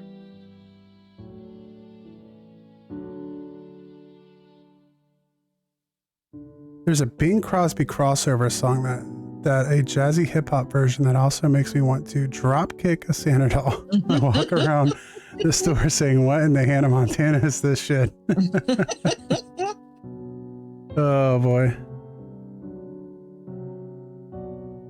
On the rooftop, beggars at the door, beggars. Out on the rooftop, reindeer paws. Out jumps good old Santa Claus. Down through the chimney with lots of toys. That's how it goes, right? Oh, for the little ones. Except it was out on the lawn. Out on the lawn there was such a clatter. Dang, no one got it right. We're getting shit mixed up. Everybody's doing really good though. We got like most of them. Yeah, the beggar's out on the lawn. From the wassailing, as the wassailing has happening. Is everybody gonna start having a Mandela effect problem with this sound? Yeah, I think there was up on the rooftop getting mixed in with yes, a visit from St. Nicholas. Yeah, right. Out on the lawn there was such a clatter. I rose from my bed to see what was the matter. Yep. And what to my wondering eyes should appear was a miniature sleigh and an 8-time. How many reindeer? 8. There you go. Okay. No, extra credit there. Good job, everybody. Good job. We only screwed up one. Yeah. We only screwed up the last one. Well, that one and the turkey. I mean, no one got turkey. Oh yeah, the turkey. No one got turkey right. So I mean, 2. Turkey, Christmas. I mean, I don't know how we didn't get that one. Yeah. Mm-hmm. Unless you have ham, I guess. That could be a poll question. Christmas, turkey or ham? Turkey or ham? Because a lot of people, you know, it's one or the other. It's Thanksgiving turkey and a Christmas ham. Not all the time. Not all the time. I know a lot of people who do turkey for Christmas. They're only tiny CMC because he sees them from a distance. Because he's upstairs and looking from the window. Well, that's not when Clement Clark Moore writes it. He talks about how he's like very small. He's like a gnome. In Clement Clark Moore's story. Oh, maybe they are tiny reindeer then. Well, that's even more confusing. How he could fit all the shit in the sleigh. Christmas magic. And he's smoking a pipe too. CMC wants the roast beast from roast beast, yeah. Whoville. CMC for who? Gotta have the roast beast. A Christmas roast beef, yeah. We don't do either. I make stromboli. So, but my family does a ham. My family growing up did a turkey for Thanksgiving and a ham for Christmas. Yeah. Mm-hmm. But this year we're gonna have a turkey and a ham because it had to be a pagan ham. We've talked about that on the show before, I think. It'd be a pagan ham. And for 20 years, every time I thought you said pagan ham, I thought you were saying pig and ham. A pagan ham? Like us on the show. Like me on Monday nights when I'm reading runes. A pagan ham. Lasagna for New Year's. Ooh. That sounds good. They do disgusting black-eyed peas stew on New Year's around these parts. Ugh. With tomatoes, and black-eyed peas. Yeah, I've heard of that before. It's supposed to be for good luck. Yeah, it's like an Irish thing. I never ate it, so I guess I got shitty luck. It's always interesting to see what people make, like kraut and sausage for New Year's. Yeah, special dinners. Mm-hmm. Everyone makes different stuff, and it's always cool to see. I skipped the black eyes. Peace, whatever. Kraut and sausage. Yeah, that's good. Skip the kraut too. Sorry, Keisha. Black-eyed peas are good in Hoster's opinion. But it's not your go-to. Yeah, I can see that. We had a little Christmas get together already, so I already made my stromboli once, but I'll make it again for Christmas. But but the stromboli, I make the bread, a homemade bread, make the bread from scratch, like a white bread, and then I roll it out like in a big oval, and I cook up breakfast sausage. And I spread mozzarella cheese out, put the breakfast sausage on it, put some more mozzarella cheese on it, and then I roll it up into a stromboli and bake it in the oven on Christmas morning, and that is some good stuff.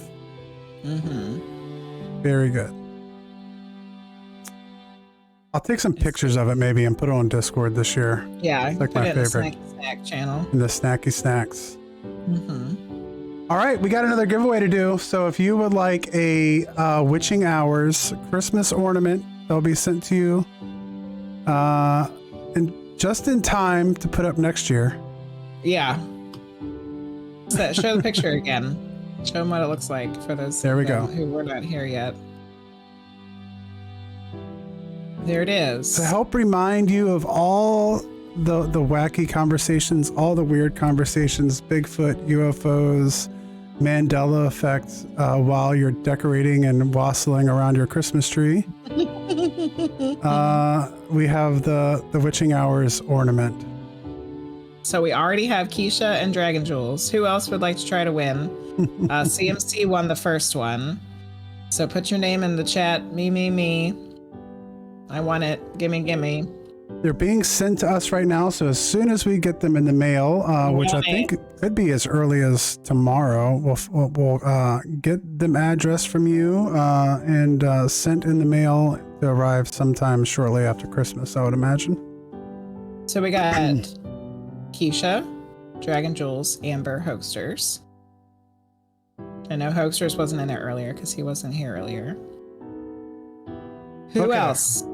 Who else wants to try to win the second ornament of this evening? Snail mail or mail mail? Snail mail mail. No, I did not craft them. Got time to be crafting no ornaments, Dragon Jules? I gotta stream 5 days a week and then I substitute. They are for sale, but most of the stuff, like the store I have, well, let's look at it real quick before we get going. The store on here, we have stuff for sale. We got the hoodie, we got the t-shirt, we got the tumbler, we got the coffee mug, and we got stickers. And I made the Christmas ornament. Not so much to sell, but we can use them for giveaways. But if you do want to purchase something, they're there. It's streamlabs.com, the Witching Hours podcast /merch. I used to make stuff for Christmas many years. Yeah. I made stuff for Christmas. We used to make But candles. I just don't have time to make stuff anymore.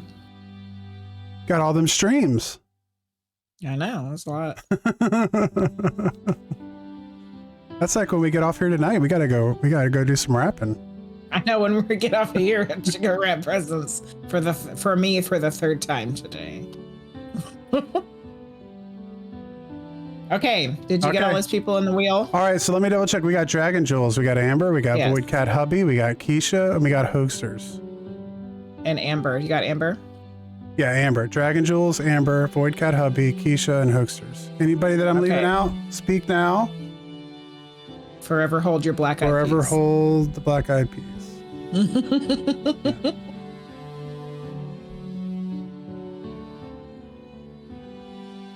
All right, who's gonna win here we the go. second one? Good luck, everybody. Spinny.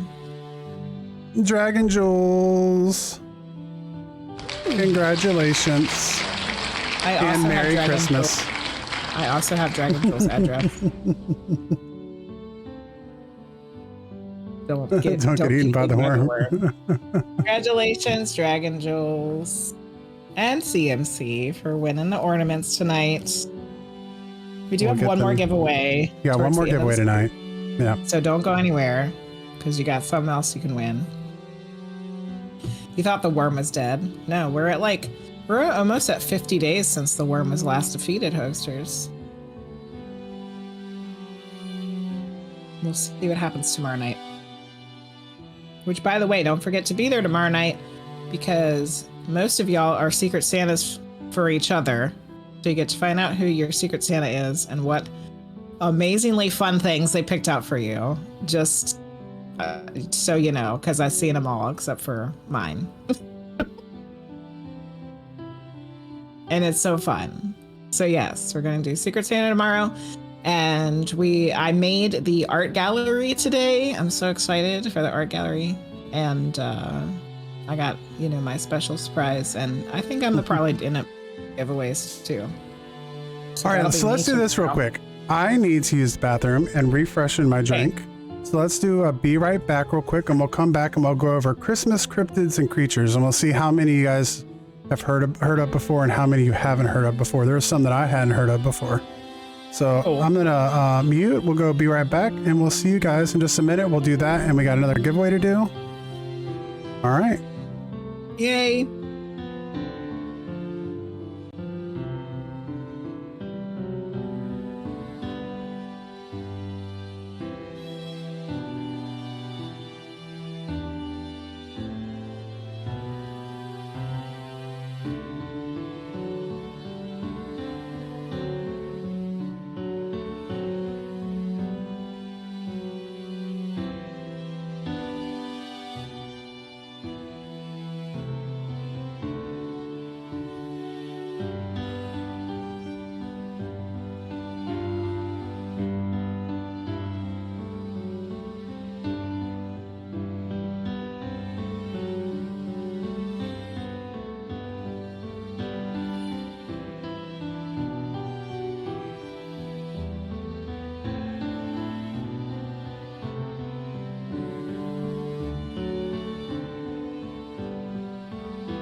All right.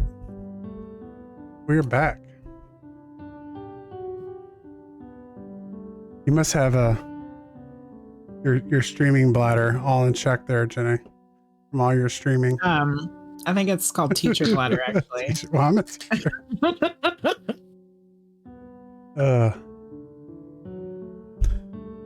If I don't stand up, I'm good. Yeah. As I stand up, better watch out. Yeah. Thanks for sharing the shot pizza. All right. So we have cryptids, Christmas cryptids. Who knew there was such a thing? Well, yeah. Some of these I think we know of. Just kind of like the things that the creatures associated with Christmas. So the first one we have for the Christmas cryptids and creatures is one that I think a lot of people have heard of. Let me move. Belsnickel. Yeah. Belsnickel is from Southwest Germany. A German monster who visits children to whip them into shape as a foil to jolly St. Nicholas. Belsnickel's name comes from bells, an older German word for fur, and nickel as a nod to St. Nicholas. He wears a mask and dresses in all furs and is said to visit alone and quiz children before deciding to either reward them with a gift or punish them with a wooden rod. Yikes. Belsnickel may have originated around the Middle Ages and is now well known across Pennsylvania, thanks to German immigrants who moved to the area known as Pennsylvania Dutch. So watch out for hoaxsters and Belsnickel. Or maybe hoaxsters is Belsnickel. I think hoaxsters needs to look out for Belsnickel. He needs to look out for hoaxsters. Belsnickel. Yeah. Belsnickel's coming for you. He looks creepy looking. I don't like this whip. All right, so that's Belsnickel. That's from southwestern Germany. And then, of course, we have Krampus. I think most of us have become familiar with Krampus at this point in time. Yes. Krampus. Germany and Austria. Name derived from the German word Krampen, meaning claw, is a half-goat, half-man monster hailing from the eastern Alpine region of Europe. Krampus is rumored to punish children who have been naughty on the evening of December 5th, also known as Krampusnacht, by whipping them, eating them, or dragging them to hell. I mean, whipping would probably be better than getting eaten or being dragged to hell. Yeah, probably. His benevolent counterpart, St. Nicholas, will then gift children who have been good on the following day, known as the Feast of St. Nicholas. Celebrations involving the two began in pre-Christian times as far back as the 6th century. Today, many European towns host Krampuslauf or Krampus Run events where men dress as Krampus and run amok, causing chaos. People also send holiday cards featuring Krampus called Krampuskarten. We had a Krampusnacht in Richmond. We did. Like a Krampus parade. Mm-hmm. Our woo-woo shop in Richmond had a Krampus parade. We should do it next year. Mm-hmm. I think that what these two prove, the Belsnickel and the Krampus, is that it doesn't matter what. Bye, CMC. Thanks for hanging out with us. We'll get your ornament to you as soon as it gets here. Yep. Have a good night, CMC. Merry Christmas. What this proves is that it does not matter what century it is, what country you're from. Children have always been. Trying to think of a good word. Up to mischievous? Yes. Up to hellions, little hellions. Doing shit they're not supposed to be doing. Because people have come up with some terrifying shit to try to get kids to do what the hell they're supposed to do. Krampus is terrifying. Yeah. He's gonna come and eat you if you don't behave. I know. You know. Could you imagine if like that was like a legit thing that we were still talking about, like on Christmas Eve? Yeah. Like, hope you've been good this year. Yeah. I mean, I can think of plenty of kids that need the Krampus in their life. But it's still scary. It's scary. But yeah, it just proves kids, human children, no matter what time period or what country or what place on the planet, they're all the same. Yeah. Whoever spares the rod hates the child. There is a Krampus movie. Yes. Me and Frosty watched it at one point. Yeah, it's becoming pretty popular. Like it's being watched more and more. It's like gaining like underground popularity. All right, next one is the Yule Cat, and this comes from Iceland. So, Yule Cat. Yule Turn, and is also known as the Yule Cat. The Yule Cat is a giant black cat who lurks the countryside to devour anyone who isn't wearing new clothes. Oh shit. There's a group in here that I didn't talk about, but it's called the 12 Lads, and the 12 Lads are essentially like 12 gnomes or 12 dwarves, who some think like the 7 dwarves are based off of, and they visit the kids, each one for like the 12 nights of Christmas. They go and they're the ones who bring the gifts, or they bring or they put like straw and stuff like that in the shoe, like if they haven't been behaving. You gotta leave. It's kind of like the elves too. Yeah. Yeah. But the cat is actually the cat of Gryla, who is a giantess. She's a giant woman, so she has a giant cat. So his first written mention was in the 17th century poem, and the Icelandic government banned parents from telling scary stories about them to their kids. Today they have a merrier connotation, are said to have come down from the mountains to celebrate and entertain. Okay. But make sure you're wearing your new clothes that you got for Christmas, or the cat will eat you. The Yule cat. You have to look out for a Yule Cat. I don't know. I'm just saying, I think we got Runa, but if for some reason we ever bring on another one into the family, Yolok might be a name in the running there. Yola. I think, can we shorten it to Yola? Yola. The Yolok turn. Yola the Yule Cat. The Yolok turn. The Yule Cat. Okay. Yeah. The next one is Frau Perchta, the Alpine Austria in Germany, also known by Lord. Perchta and other variations, is a goddess from Alpine paganism in the early Middle Ages. On that picture. She's associated with Berchtag, or the Feast of Epiphany. Her name means bright one because depending on your behavior, she could either appear as a bright, youthful woman or as a scary older witch with a long beak nose. There you go. Children, you better behave. You got Krampus and Belschnickel and this terrifying woman. You better get your shit together. One large foot, tattered clothes, and a knife under her skirt.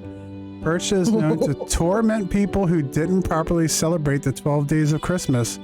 If you spun a yarn on holiday or didn't feast properly, Perchta was said to come to your house while you slept, slit your belly, rip out your guts, and replace them with straw and pebbles. Good Lord. This is from the early Middle Ages. Yeah, shit was terrible back then. I mean, you better be celebrating Christmas. Keisha said that's a picture of her. I guess Keisha's got a knife under her skirt. People at JCPenney's better look out. Good Lord, that one might be the worst one so far. You can find different pictures though, because you can find pictures of her as the bright one, as like a goddess, you know. I mean, it gets real gruesome. Yeah, you slit your belly open. I mean, Krampus is gonna eat you or take you to hell, but she's gonna slit your stomach open and stuff it with straw. Good Lord. Well, I mean, the Germans were always good at folktales, the fairy tales, you know, Snow White and Cinderella and all that. Yeah. Cold. Bloody. Then we have the Nisi. Then from Norway, they're called Tomten in Sweden. Is a good one. Known as Tomte in Sweden is what we think of as a gnome, a tiny bearded man wearing a red cone shaped hat. In the year 1200, a Swedish man found a 6-inch tall wooden statue depicting one in a fisherman's house in Norway with the words Nisse Riktig Storels, which translate to Nisi correct size.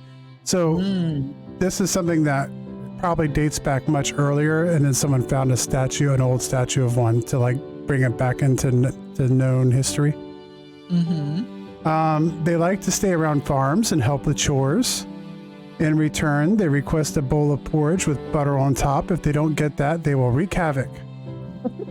When the Nisi got no butter on his Christmas porridge is a tale about a girl putting butter on the bottom of the porridge instead of the top. When the Nisi first saw the porridge, he got upset and killed the farm's best cow. He came back to eat the porridge. Upon discovering the butter at the bottom, he felt remorse and stole the neighbor's best cow to replace the one he killed. So we have the gnomes. This is the best one so far. Yeah, they can be helpful. They like to do chores and stuff like that. You just have to make sure the butter's on top of the porridge. You gotta put butter on the porridge, or things are going to get out of hand. Yeah. Things are going to get a little out of hand if there's not butter on the porridge. I like this one, though. Which we've seen a lot of those in stores this year. Yes. Like, I actually was getting like some chills when you were reading the beginning, like about the part with the statue. Yeah, 6-inch tall wooden statue saying that's how big they really were.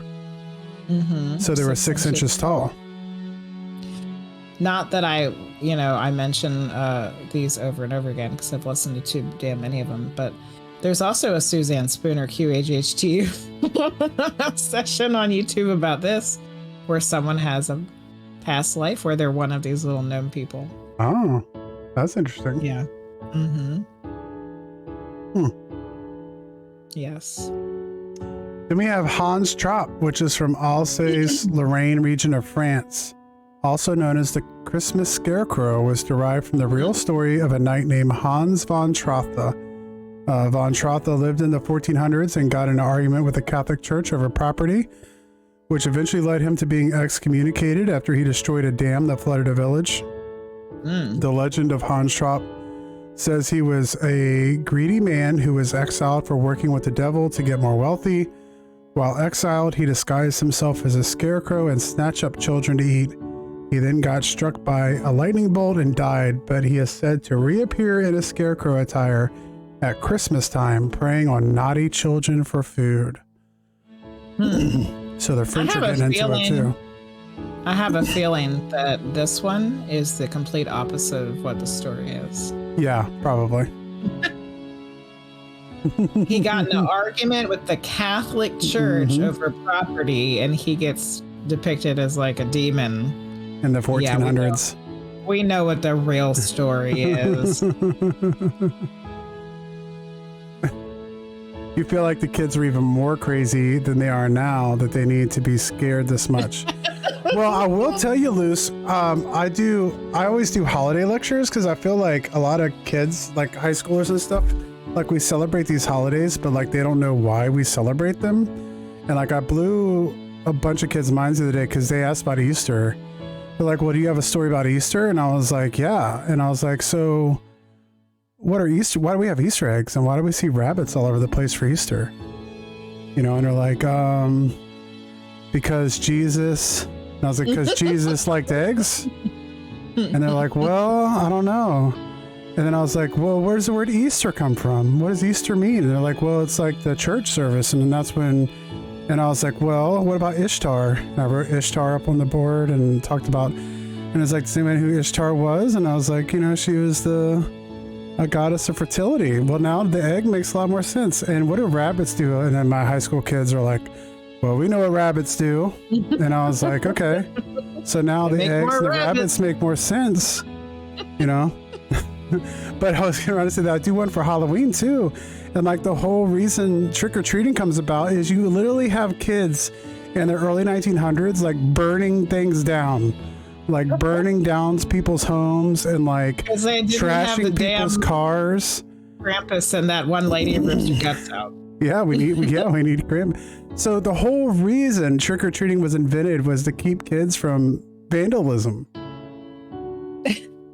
So grandma and grandpa and great-grandma and great-grandpa, they were so good when they were kids. I know. We never did things like that. They never did things like that. That's why they had to invent a whole holiday and trick-or-treat, or well, not the holiday, but the whole thing of trick-or-treating to keep them out of trouble. Oh, man.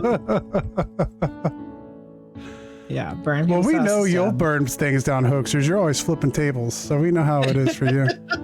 With lit candles up. Yes. All right, so that's Hans Trop. They didn't have Krampus and Grandma Keisha knife skirt. This one Irene might be interested in. We have the Calicanzaros. They're from Greece and southeastern Europe, a group of blind black goblins who live underground during most of the year, thawing at the world tree. A motif throughout various folklores that connects the heavens to the earth. They emerge during the 12 days of Christmas to wreak havoc and turn children born during that time into other little goblins. Oh, wow. If you want to protect your child, bind them in straw and garlic. And if you want to protect your house, keep a fire burning and place a colander outside the door. And they will get distracted trying to count the holes, but will get lost at 3 because 3 is a holy number. Oh, weird. So they'll try to count the holes. That's in a the very colander. strange one. And that one's Greece. Oh, you know that one, Hoaxers. I had never heard of that one before. Grandma Lucy was Grandma really Lucy good. was on the naughty list. She was probably on the list, yeah. Count the Salt Demon, yeah. Yeah. That's a weird one. It's a very interesting one. I never heard of that one. And then we have Mary Lude. And that one's from Wales. This macabre skeleton mare of Welsh tradition rises from the dead and wanders the streets with her attendants who are also fresh from the grave to remind the living of their existence. Mary Lude has only one goal in mind: to get into your house. To keep the zombie horse out, you must engage in a battle of wits, in rhyme, no less. So you have to do like some rhyming wits to keep Mary Lude from getting in the house. Which kind of has a little bit of a Christmas Carol kind of thing to it. The ghost visiting, trying to get in. Yeah. To remind the living of their existence. Kind of like a ghost of He's not good at Christmas future a little bit there. Of Christmas is yet to come, to be exact. Well, I guess in Wales they must have very much thought of intelligence as something that you needed to have. Yeah. Some wisdom. Y'all better be smart so Mary Lou don't get in your house on Christmas. Is that like Token and Gollum and Bilbo having to do like their rhyming, their riddle game? Yeah. That one's kind of neat. There we go. Anyway, that was the Christmas cryptids and creatures. Very nice, Frosty. That was fun. That's just the drunk uncle in a sheet. Yeah. Wearing a horse skull. I'm Mary Lude. All right, well, we're pushing past the 10 o'clock hour, so we're going a little late tonight. We got one more thing that we wanted to get done tonight, right? We want to do the last giveaway? We have one more giveaway. That's it. I think we're done with all the stuff we had ready for tonight. So I'm gonna we'll switch over to the desktop again real quick. So this is what we're giving away for the final gift of the night. It's in the mail. It'll be here any day. When we get it, we will send it out to your doorstep or wherever you want it sent. So here we go. Going to the guest that we just had on, not just recently. Let me move the. If somebody won something, can they not enter this, or can they enter it if they won an ornament? I don't know. What do you think? I don't know either. If you won something, let somebody else win something. Yeah, probably. Okay. Probably. But what we're giving away is Symmetry, which is a true UFO adventure. It is a paperback book written by Preston Dennett, who was on a wonderful show we had. And this is the story about Dolly Saffron, who Janine is going to be on the podcast with. And it's basically the first half of that. He's writing the second part to it now. And so this is going over her experiences with UFO abductions. Which, listening to her talk on their podcast should be a really interesting read. Very interesting. if you have not won a gift tonight, we want to spread the wealth as much as possible. So if you have not won a gift tonight, go ahead and enter, put in chat, enter or whatever, put me in, me, and we'll get you in the wheel of names, and we will send you out your copy of Symmetry, a true UFO adventure. By pressing it. All right, so I already have Amber, we already have Void Cat Hubby, we already have Keisha, and we already have Hoaxers. So we got Amber. Amber's in. Who else would like to try to win the book?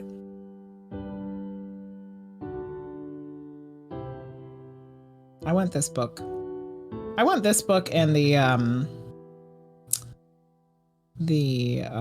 healing one. The alien healing one. Mm-hmm. Mm-hmm. Those were the two I was most interested in. Yeah, that was a good show too. Posters, does that mean you want to be entered into this one? Who else? Who else? Or if you want your name removed, you can let us know too. But we got Amber, we got Hubby in there, we got Keisha, we got Hoaxsters. If anybody else is hanging out, lurking, you want to try to win the super cool book about there's no aliens? requirement to get in, except you haven't won anything else tonight. And we'll go ahead and spin the wheel.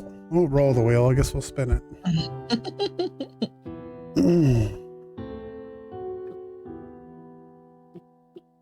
Did anybody want to get taken out? All right, put loose in.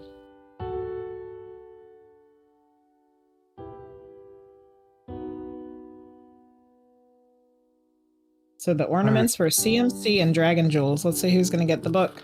Yep. So as we start to wind down here with the spin, thank you, Keisha, for the 3 gifted subs tonight. We appreciate it. Awesome. Thank you so much. Merry Christmas. Thanks for coming and hanging out with us tonight, all of you. Thank you, Luce. And I imagine Void Cat Hubby too. Yeah. For the fudge. I imagine we're going to eat some more probably when we go up and start wrapping some more gifts after the stream tonight. We've had a great year. We'll talk more about the year we got next week coming up. The year's not done yet, but we've had a great time doing this show this year. It's been a lot of fun, and it's been a lot of work, but it's been something that's given me a lot to do. So I've gotten a lot out of being able to do this show for you guys. So I hope that you guys have enjoyed it. And we got a lot more coming for you in 2024. So we're excited. Hopefully you guys had fun hanging out with us tonight and having some Christmas cheer and some Christmas hangout. We were really looking forward to tonight because a lot of times when we do the witching hours, we're wrapped up with our guests and we try to get to questions you guys have in there, but I don't necessarily get to keep up with chat and stuff all the time. So it's kind of nice just to have like just a casual kind of hangout, chill out stream with you guys. It did. Dragon Jewels. It was a lot of confirmation of stuff I'm trying to do because I'm at a place now and I'm fine with it, but I have a chance to move somewhere closer. But I kind of like what I have to a certain extent. I just don't want to mess anything up. But yeah, so a lot of what you gave me was very clarifying and confirmation. So thank you. And make sure you're following Dragon Jewels. We were in her stream last night. Great reader. Yep. Okay. All right, let's see who's going to win this book. All right, off we go. Here we go. Wheel of Weirdos. Tick, tick, tick, tick, tick. Keisha. Ooh, Keisha. Oh, Keisha, you have a new address now. You're going to have to send me your new address. You have a new address. Yay! Send me the new address. You got something to read, which means we are pressing dinner on next time. You have to have at least one question. It'll be a while. He hasn't been scheduled again yet. Yeah, and it'll be interesting. We should have Dolly on too because she's fascinating. That'd be great. Like we'll talk to him about it when you go on the podcast next month. Just say we'll have them both back on again, just to talk about that specifically. The only problem is I want to have Preston on again to talk about more of his books, so he might just have to come on a couple more times. Well, yeah. We can have Presto on again. And we can have Dolly on. Have Dolly on? Yeah. Mm-hmm. Yeah, we could always just have Dolly on. Well, yeah, I was just thinking about having her on. Just have Dolly on. Yeah, that'd be great. That'd be great. Got a lot of information. Yeah. Excellent. Well, Merry Christmas, Keisha. Merry Christmas, have that in the mail as soon as we get it. Amazon said it's in the mail, so we could have it any day now, and then we'll have it out to you as soon as we can. Get it out next week. Yeah. All right, let's see who we have on in the Twitchiverse this evening. Scorpy's on doing tarot. Scorpy's on doing Scorpion. tarot. We got the Mystic Village doing ASMR. Okay, let's do Scorpio. What's the full name for the? It's the Little Scorpion, all together, no underscores or anything. And don't forget, I'll be on tomorrow night doing our little Christmas pizzazz over there. Be there or be square. You'll all be there, you know. Yeah, because we have. Well, tomorrow is the Secret Santa. Tomorrow's Secret Santa. Yeah. Come see who your person is. And so what really fun things they got for you. Everybody's are really either hilarious and or thoughtful. And it's gonna be fun. Yeah, so we just continuing the Christmas festivities going into tomorrow. So it's gonna be another fun stream. Hoaxers gave their person paper towels. Fun with your paper towel. The toilet paper. Keisha's off till the 28th. Hell yeah. Off till the 20th. Excellent. Yeah. Today was my first day off, so I'm off for a while. So what that means for me is I'll be doing a lot of work with the witching hours. So there might be some highlight videos and stuff like that coming out. So we gotta finish our weird hauntings with Medium Jenny Lee. We have I gotta start editing that. Almost ready. They're almost ready. That's our goal, is to have those out by the end of our holiday break, is to have the hauntings out. Luce, you might not have a job tomorrow. What the hell? You have to fill us in.